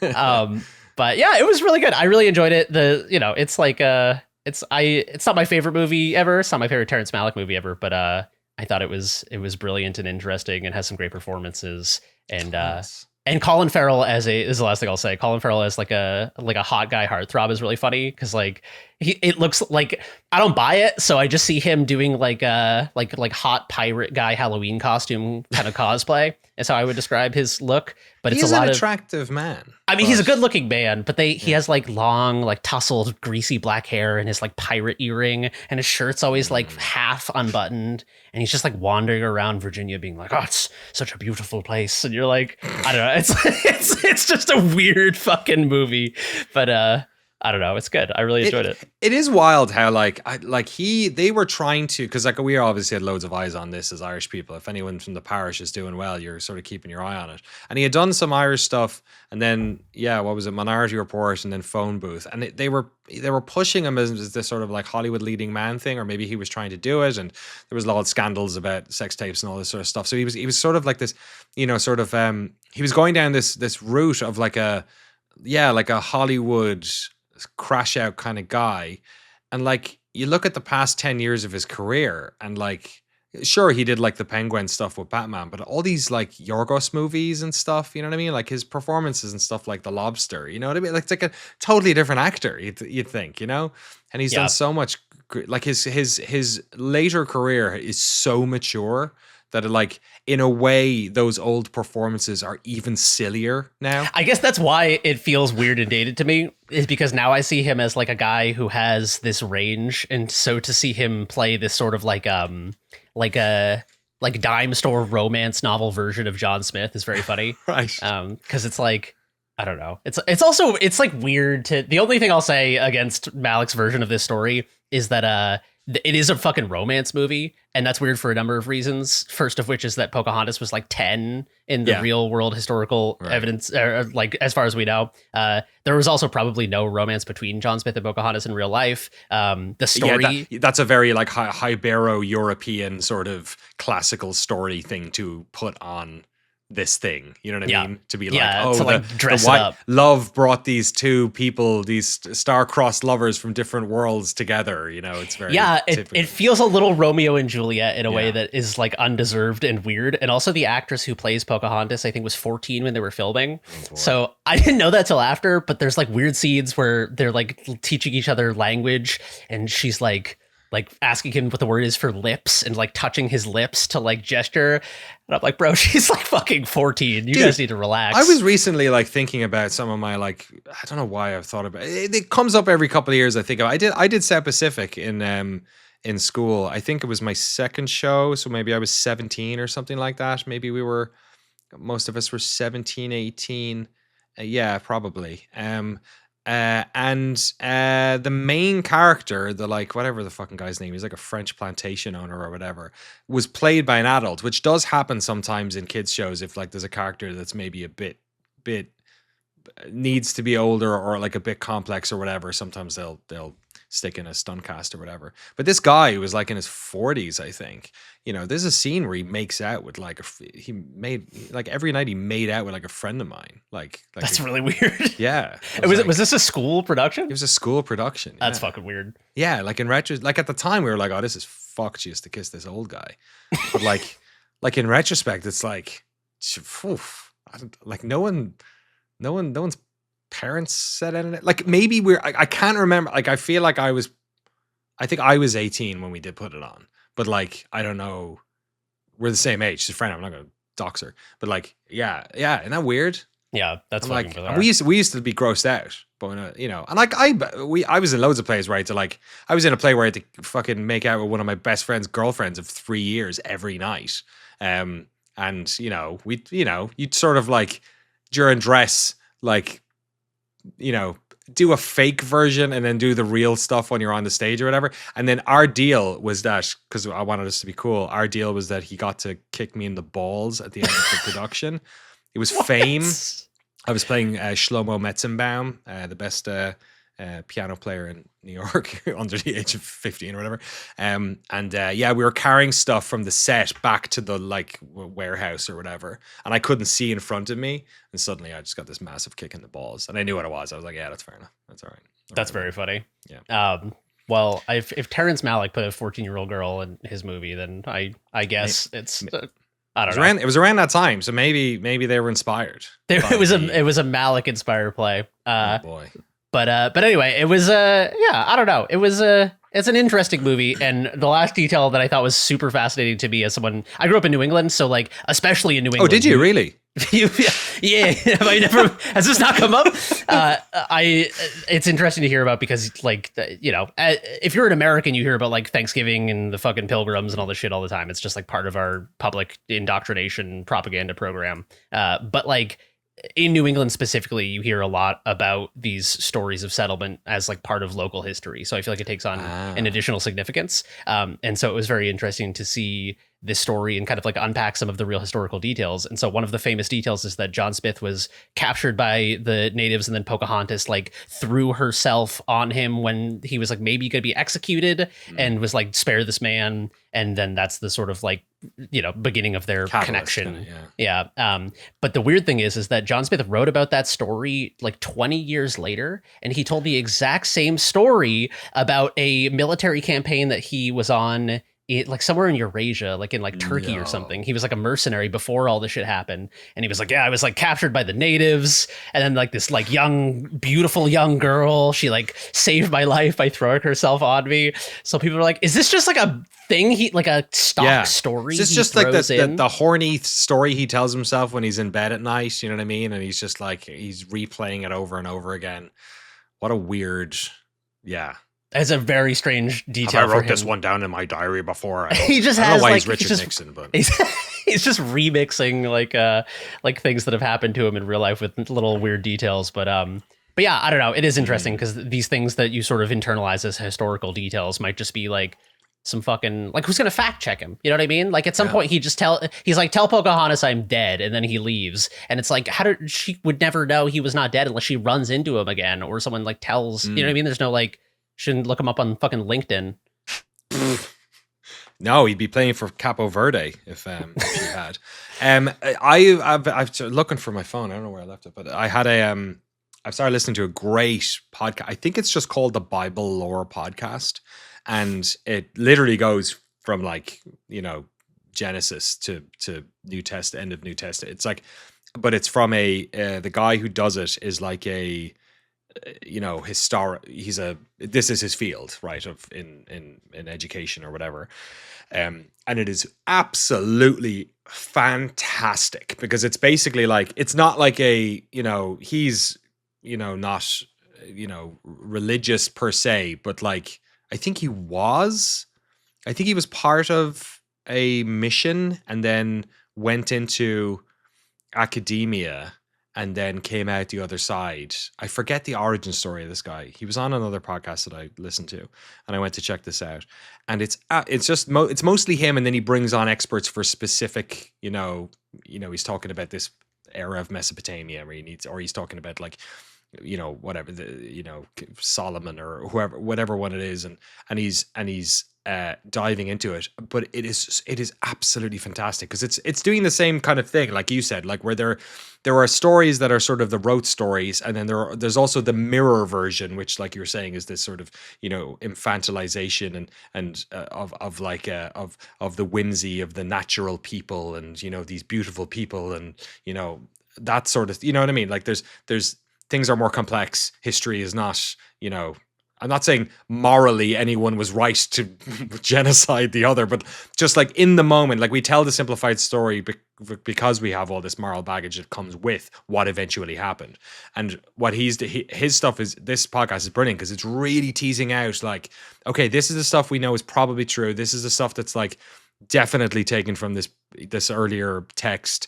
This is the stuff that was then changed later, and it's all like, I'm still in the Old Testament, and like obviously as growing up Catholic, I'm predominantly a book tour, but so it's really interesting to sort of tease out, because the Old Testament, even when I was like in the church, in the faith, the Old Testament in a weird way felt more ancient and more sacred in a way, that it was like this is like the original stuff. This is like, you know, it's like prehistoric almost. And like to have him talk about it in like very stark terms of like, okay, this is what they were talking about. This is, you know, why people say this king probably existed, this one didn't. This is why like David has this part in his story. They don't talk about this. It's fucking brilliant. I absolutely love it. So I don't know if you're I know you're a religious major, so a lot of this stuff is probably shit you already know about, but you know, it's been it's been really cool to sort of tease out really specific stuff about different stories in the Bible, and I can't wait for the J-Man to arrive. I'm like, I'm because then I know shit. Then we're talking about Zacharias, then we're talking about Samaritans. I'm like, let's go. But like a lot of these stories, I don't really know because I didn't like study the Old Testament or anything. Yeah, it's interesting that you say that because it's sort of this phenomenon in religion at large, but especially in like mystical leaning sects and like the occult and stuff. That there's this sort of inherent human assumption, this unconscious assumption that like the older a source is, the like more authentic it is in some way, which is counterintuitive because the longer a thing exists, the more time there is to tamper with it, obviously. But this was like in the sort of early 19th century occult resurgence, like the OTO and like Helena Blavatsky and Crowley and all these people. There was this trend, especially among like a lot of the people buying into the stuff were like rich bored people who had nothing better to do than like do fucking seances and huff nitrous, which sounds awesome, by the way. Go play the seance of Black Manor. Yeah, or fucking Galley House, kind of a little bit. Oh yeah, but they yeah, you're right. Yeah. There was like this tendency that like when a text showed up to like play up how old it was. So for example, like the Hermetic Corpus, there's like it's like the writing of Hermes Trismegistus, the thrice great Hermes, and it was played off as this like ancient Egyptian grimoire, but it was really written by like a bunch of dudes like whatever 100 or less years prior. Right. Probably a little more than that, but they're like, oh, this thing's like 3,000 years old, and that means it's all real magic because this was like before they forgot how to do magic and shit. Yeah, it's ancient knowledge. It's forbidden knowledge we have uncovered. It's like, you know, when were the Dead Sea Scrolls found? Because I wonder if that had a big knock-on effect where people were like, you know, or like or the what's it called, what's the fucking tablet with the 4 different versions of the story in 4 different languages? Oh, Rosetta Stone? Rosetta Stone, yeah, like stuff like that. Dead Sea Scrolls were discovered over a period of 10 years between 1946 and 56. Oh, okay, it was later than that. Yeah, that type of, you know, thing whereas because sometimes you do find an old piece and it does reveal quite a lot about, you know, to the extent that it causes like a totally new type of ripple in the community, where when the Dead Sea Scrolls were unearthed, there were so few like Coptic language scholars that like that they had an outsized sort of influence on the interpretation of these things. So I believe it was John Allegro was one of the few people who could like actually read this thing, and his whole thing was that this was like that ancient Christianity was a mushroom cult, and so he wrote this the Sacred Mushroom in the Cross, I think it's called, is John Allegro's book, if I'm not mistaken, and was like lambasted for it. And he was really, like, yeah. I mean, there is like, I have read compelling critical work that is critical of John Allegro's sort of interpretation of this stuff. So there is a case to be made, but it is funny that like, they're like, oh yeah, there's only like 4 guys who can read this. And one of them is like, yeah, like Jesus was like a mushroom. And they're like, fuck that guy. Like, get the other 3 guys in here. Yeah, it's funny how like a similar way in this and like the earlier stories in this stuff is like recontextualizing a lot of like what was Judah and what was the other, I forget, is it Enoch or there was like another god that wasn't Yahweh, that like sort of early, you know, Judea, people of Judea would have also it's kind of like, who's the other, there was another Jesus guy around that time, right? I forget that guy's name, but like it's like the other guy, you know what I mean? Like there's all these and then the constant battle between polytheism and monotheism and like where that came from, especially during that sort of, you know, Bronze Age collapse into sort of that era, Iron Age or whatever. Like it's so fascinating. I don't know, like I remember being fucking like a young guy and thinking, why the fuck do people care about history? And it's always old guys who care about history. And here I am. Old guy. I am. I'm a fucking old guy who cares about the Bronze Age collapse, probably because, and then the fucking, came out, the Odyssey came out, and then you're like, man, that's like, it's my time, man. It's my time to care about. I'm done. When I was 20s, it was all about Descartes, fucking malicious demon theory, and Plato's cave. And now here I am in my Bronze Age history moment, having a fucking great time. No, it's history is fucking. I've always maintained that I was never a good history student. I got into AP history, which was like college level history in high school, and I had to drop it because the first day they were like, "All right, let's all get to know each other. Let's go around in a circle and say the American presidents in the order in which they were president." Oh, fuck off! And everyone was just like George Washington, Abraham Lincoln, Jefferson, blah, blah, all these people, and I was like, I don't fucking know who the 11th president was. And so I just fucking went into the other class and was like, I don't need to be like smart. I just want to fucking not be like ostracized for not knowing who the 11th president was. I think it was Hobart C. Buppert. Oh, of course, Mr. Bufford himself. Yeah. The last detail I wanted to throw into the Dead Sea Scrolls stuff was that one of my mentors in college was this guy Carl Ruck, who's one of the sort of like classic experts on ancient religions and ancient mystery cults. And one of the things he was talking about that was like a very controversial thing. I don't know if this came out of the Dead Sea Scrolls, but it was like in that circle. One of the things was that early sort of like pre and proto-Christian cults were using the corpses of their dead to seed mushroom growing of psychoactive mushrooms. And so they would consume the grave mushrooms that grew above above or on the corpses of people that had passed on as sort of like a way to close the loop and commune with the spirit world.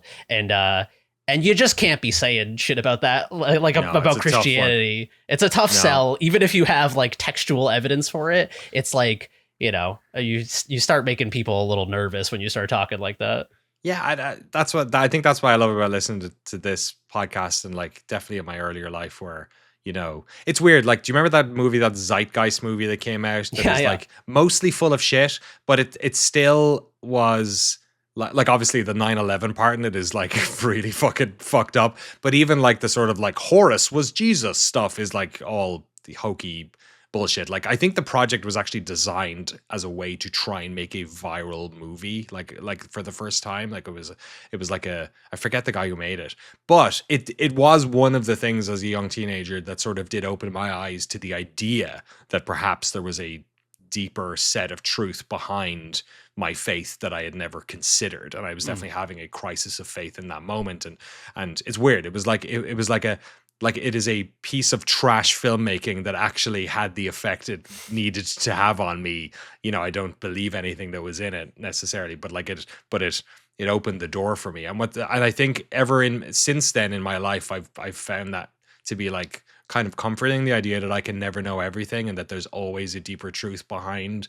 Like I think Noclip comes from this. Like my first assumption about something is probably not the right answer. It's probably the easiest answer, or Occam's razor, or the path of least resistance, or something like that.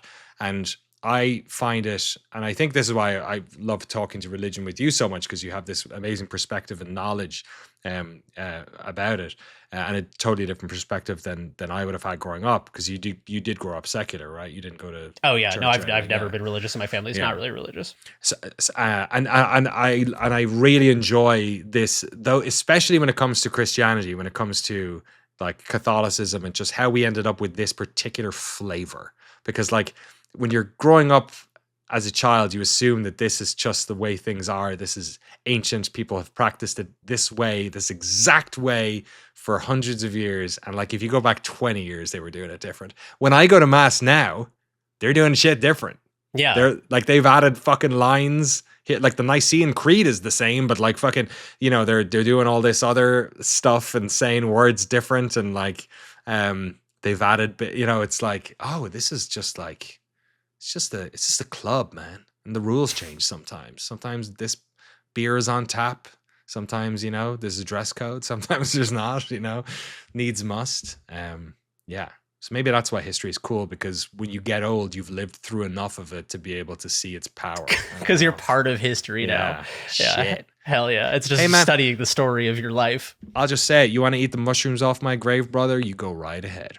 You want to party with the chosen one. You got to eat the mushrooms. I'm not sure they'll taste too good, though. I've drunk a lot of Diet Coke in my life, and that's probably what's going to kill me. Yeah, your corpse mushrooms are going to be rough. Yeah, they're going to be rough. Yeah, real tough, like my Irish hair.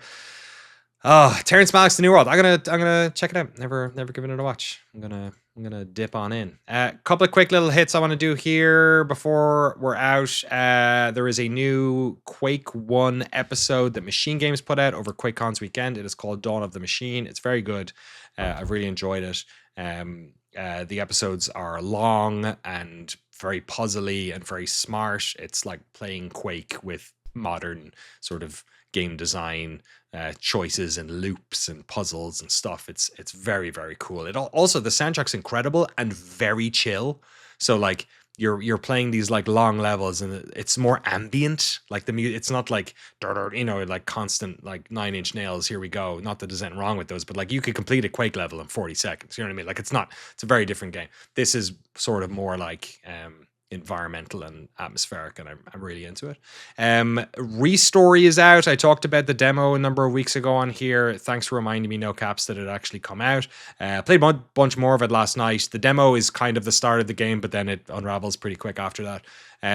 It's really, really good. Like this is the game where you are restoring. You own like a tiny little stall in somewhere in Japan, and you are restoring 90s electronics. Like it takes place in the 90s. You're restoring like Ataris and PSPs and Nokia 3210s, but they all have different names, and it's fun because you fix some, and then you somebody's lamp is broken, so you have to go online and buy a lamp that has the right piece that is still working, and then you throw out all the bad parts and you clean it up and put the new motherboard in, or the new lamp, or the new whatever, and it's so cool. Like a little girl who's like one, it has like cool little story stuff too, where like the mailman comes around and picks up the mail for the incoming and drops off the stuff and all this, but then he needs stuff that's fixed, and like this little girl had like basically a Tamagotchi that was broken. It fell in the water, and so you fix it for her, and then she doesn't come back for it, and he's like, oh, I'll buy it from you, don't worry about it, and then you can decide to sell it to him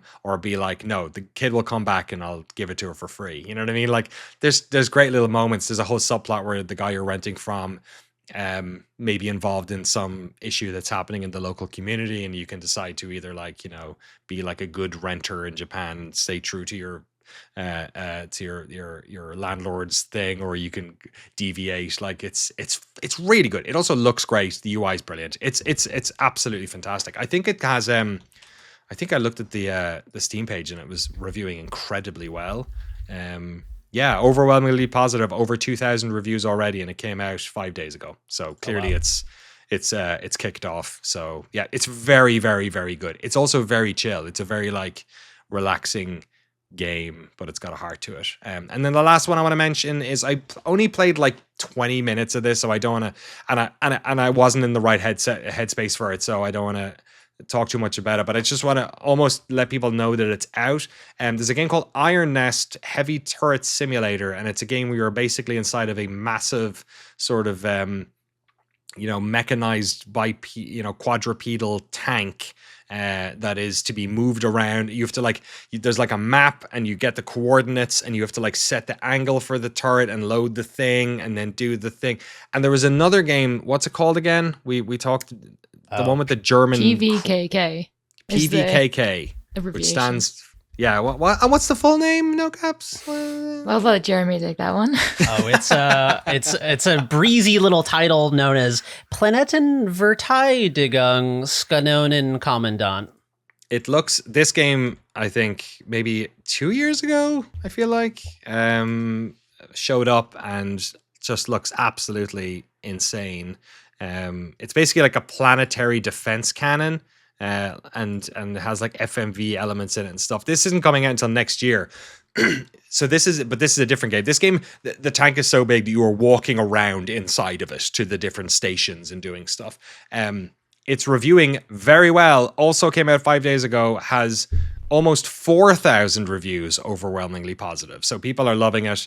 I was reading some Reddit posts and reviews about it last night, and people are super in on it. So it didn't necessarily, I was playing a QuakeCon, I was filming and sitting down doing all this sort of stuff, and I played it for like 20 minutes, and I was like, I'm not in the right headspace for this, and I stopped playing. So maybe by next week I'll have more flowers to give it, but I just wanted to mention it to people here because it does seem like an interesting game people should check out.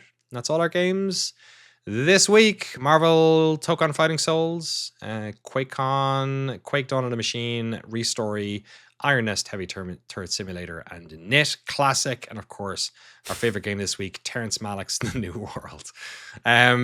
Frank, we do have some electronic mails here.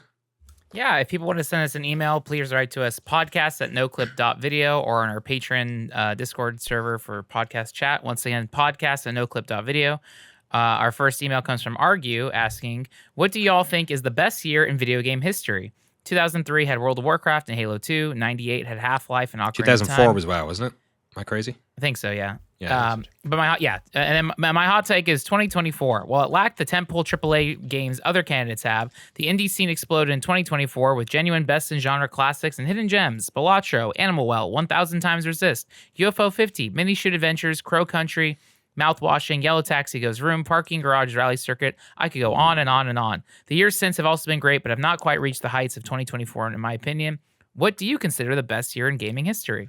04 is probably a good shout for most in recent years because like COVID had a weird effect on stuff as well. Although 2000 I remember being pretty good. I mean, for me, it always goes back to 98 or 2004. Like 2004 was World of Warcraft, Half-Life 2, Counter-Strike Source, Metal Gear Solid 3, Snake Eater, Grand Theft Auto San Andreas, Doom 3. Tony Hawk Underground 2. Thug 2, absolutely, for those BAM fans. Yeah, 04, I mean, it was my first year of college. It's a fucking miracle I didn't fail out. So that one. And then 98 is, you know, what do we got? We got Half-Life, Ocarina of Time. I feel like there's a lot more ones in there. What else was in 1998? It often was MGS. MGS 98? was. Yeah, you're right. Metal Gear Solid was. It's got to be 98 for best year. I mean, or you know what I mean, strong contender. It's subjective, but like I think that's my vote. It's here. I got a picture here. With Resident Evil 2 is also 98. Grim That's Fandango was 98. Baldur's Gate, Sonic Adventure, StarCraft, StarCraft, Marvel vs. Capcom. Yeah, I mean, this is Tomb Raider 3, Thief, Fallout 2. Wow. Yeah, I mean, that's pretty good. Oddworld, Abe's Odyssey, Spyro 1. Yeah, it might be 98. I mean, Gran Turismo, like, fuck's sake. And I like 99 because that on Unreal Tournament and Quake 3 and a bunch of other stuff. But like, you know. But then, you know, that's a very old guy answer to this fucking question. You know, what is the best year? I mean, I feel like 2008, 2007, around that era felt like it was real. There was a lot of great stuff coming out on 360 and PC and stuff. It's crazy PC's back. Like, that's the thing, like, trying to predict the future about video games. PC was fucking so, like, niche, I feel like, by, like, 2010. Like, once they stopped releasing Half-Lives, PC was like, that's where you went to play Counter-Strike and StarCraft and World of Warcraft and Second Life, you freaks. And then everything else is console. And now here we are. Consoles can't, nobody can sell a console. Although that's bullshit they're selling, but yeah, that's any other ones to throw in here? I mean, for me, 2001 has GTA 3 and Tony Hawk 3, which are both like some of my favorite games of all time. Oh yeah. I mean, there's a lot between like 2001 and 2004, but yeah, GTA 3 and Tony Hawk 3 are like some of my favorite games of all time. So I like 2001, but and then like my answer is always like the present is always the best year for video games just because you have access and you can play everything. But in terms of like the question's asking for like the most seminal year in gaming history, but.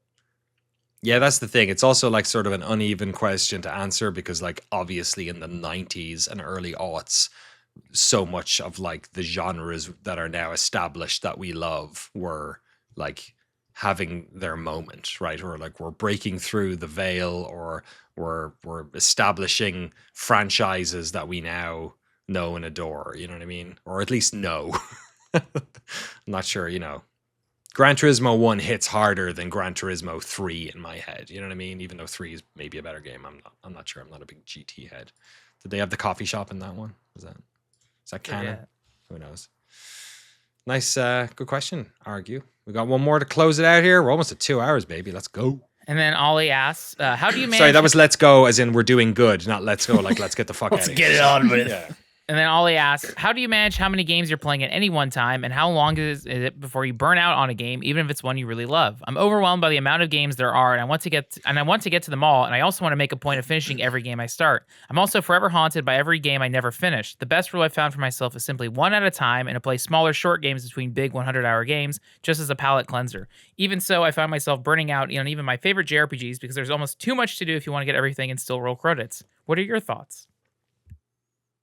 I'm not a completionist, so I think that anytime I try to see everything, that is a game I will not finish. So I usually just commit to, if I see two possibilities open up, instead of, laboring over which one to choose, I usually am like, that'll be next time I play this game. I'd rather sort of like underplay a game and then want to come back to it someday than exhaust it and salt the earth on it. But I would say, if there's a game that I am not feeling super compelled to play, but I'm in the middle of and I still want to finish it, I usually give myself like 1 or 2 sessions where I kind of like push myself to try to keep going. And then if it's not working, if you play like 2 or 3 sessions and you're not liking it, it might just be a game to drop. It's better to like drop a game than force yourself to finish it and be like, well, whatever. I, played the last 20 hours of it and didn't like it, but I'm done or something. Like what is being done with it worth if you didn't enjoy it or get something out of it?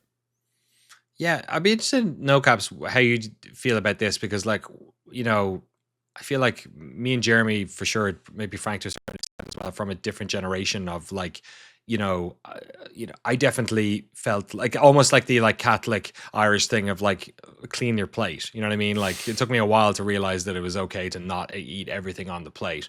And similarly, in an era where like games were expensive, you really rinsed everything out of a game. You definitely tried to complete. I mean, games were hard to complete as well, especially when I was like young, because they're all coming off the arcades. Streets of Rage, I couldn't beat that when I was, my first year of playing it or whatever. But obviously things are so different now. Do you feel that pressure at all? You also play a lot of indie stuff that like are generally shorter, I think, than some of these bigger. Yeah, that definitely helps. Like if you can just completely finish with the game over the course of a couple days. But I'm a big fan of just like dropping a game off the face of the earth and never looking back. Like even TV shows, movies, like I'll just watch a movie for 20 minutes and be like, I don't care. Like I've definitely not finished more TV shows than I have. Like probably most TV shows I've seen, I just haven't finished it. But yeah, if I'm not feeling it, I'm not feeling it. If I don't think about the game or the show or whatever when I'm not engaging with it, and I don't like want to go back to it when I'm like away, like, oh, what am I going to do tonight? Like, I really want to watch this, then it's probably not worth it because there's always something better. What's your most shameful dropped piece of media? It doesn't have to be, it could be a video game, but it could be like a show or a movie. What's something where you're like, oh my God, everyone loves this. And then you were just like, I'm fucking out. Ooh, that's a good question. Terrence Malick's The New World. Hey, I'm not saying it's a 10 out of 10, but it's at least a 7. I don't know. Expedition 33. Oh, that's a good answer. Yeah. That's a great answer. That's a good answer. I've still not completed that either. I do want to, but it's definitely not as sticky for me as it is for other people. I can kind of like step back and appreciate it and think it's really cool. And it like, if it really, I could see if it like, if I was into it, this would really, like kind of like Tokon, where it's like, oh, this is fucking cool. Someone's gonna love this, but like it's not necessarily my exact flavor of ice cream. But like, it's ice cream. It's pretty fun good. Yeah, I'm with you on Expedition. My biggest one that I have not completed, I have not got past the first, and this is not necessarily because it's not because I don't like it. It's because I feel like I need to wrap myself in this game for like a month. Like I can't do it half-arsed, because it would be like going on vacation when you're like in a bad mood. You know what I mean? It'd be a fucking waste, and I'll just be annoyed at myself and all that stuff. I've only played like 90 minutes of Baldur's Gate 3. Oh, interesting. Yeah. That's crazy, especially because I never finished Baldur's Gate 3 because I hated Act 3 of it. Funny. Okay. And for me, it was like a graph where it was like a linearly downward spiral of quality for me, where like the beginning of the game is the best and the end was the part I hated. You're really selling me on this, man. I'm not trying to. I mean, Act 1 was one of the best CRPGs I've ever played. Act 2 was cool, and Act 3 I was like, I don't want to. I don't give a shit. Okay, I'm gonna really enjoy it. Maybe that's what I'll do. Maybe what I'll do is I'll think of it as Lord of the Rings, and I will just like sit down and watch the Fellowship. I will play the first act of Baldur's Gate 3, so it's not so much of a mountain to climb, and then see how I feel about that, and then maybe come back and forget all of my characters' choices, my group's choices. Yeah. What about you, Frank? You play a lot of games. You're pretty prolific. You go back and forth in time. You play new shit. I treat games like an arcade. It's like, oh, what do I feel like playing today? That's it. So I'm open to anything. I have my go-to. Like I definitely do the play a short game thing, which is very, very easy in the world of like Noclip 2, right? Like in all the stuff that we cover.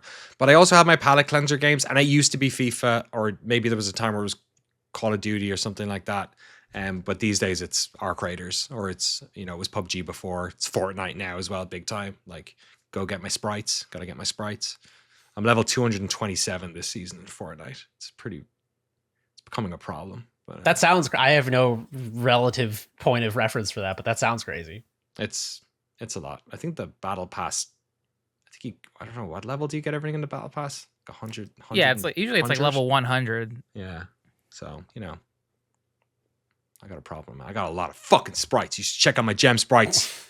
Check out my John Wick sprite, my Vinicius Jr. sprite, my llama. They added the Peelies. They're bananas. They're cute little bananas. Check them out. I'm terrified they're going to reset the game, though. They keep saying, like, collect all the sprites before the season's over. I'm like, don't take away my fucking little babies. All these Pokemons that I can collect, and you're going to fucking take them away from me, you sons of bitches. I think you were gonna say Pocahontas because we were talking about the new world. They should add historical instead of Fortnite should be all instead of celebrities. It should be all historical figures or the references and characters. Folklore, forthright. Yes, they should. Yeah, let's get Hitler in there. Let's get John Smith. This is the second time we have advocated for Hitler being a character on Fortnite. I just want to put that on the record. Oh, really? God, we've definitely said that here. Before.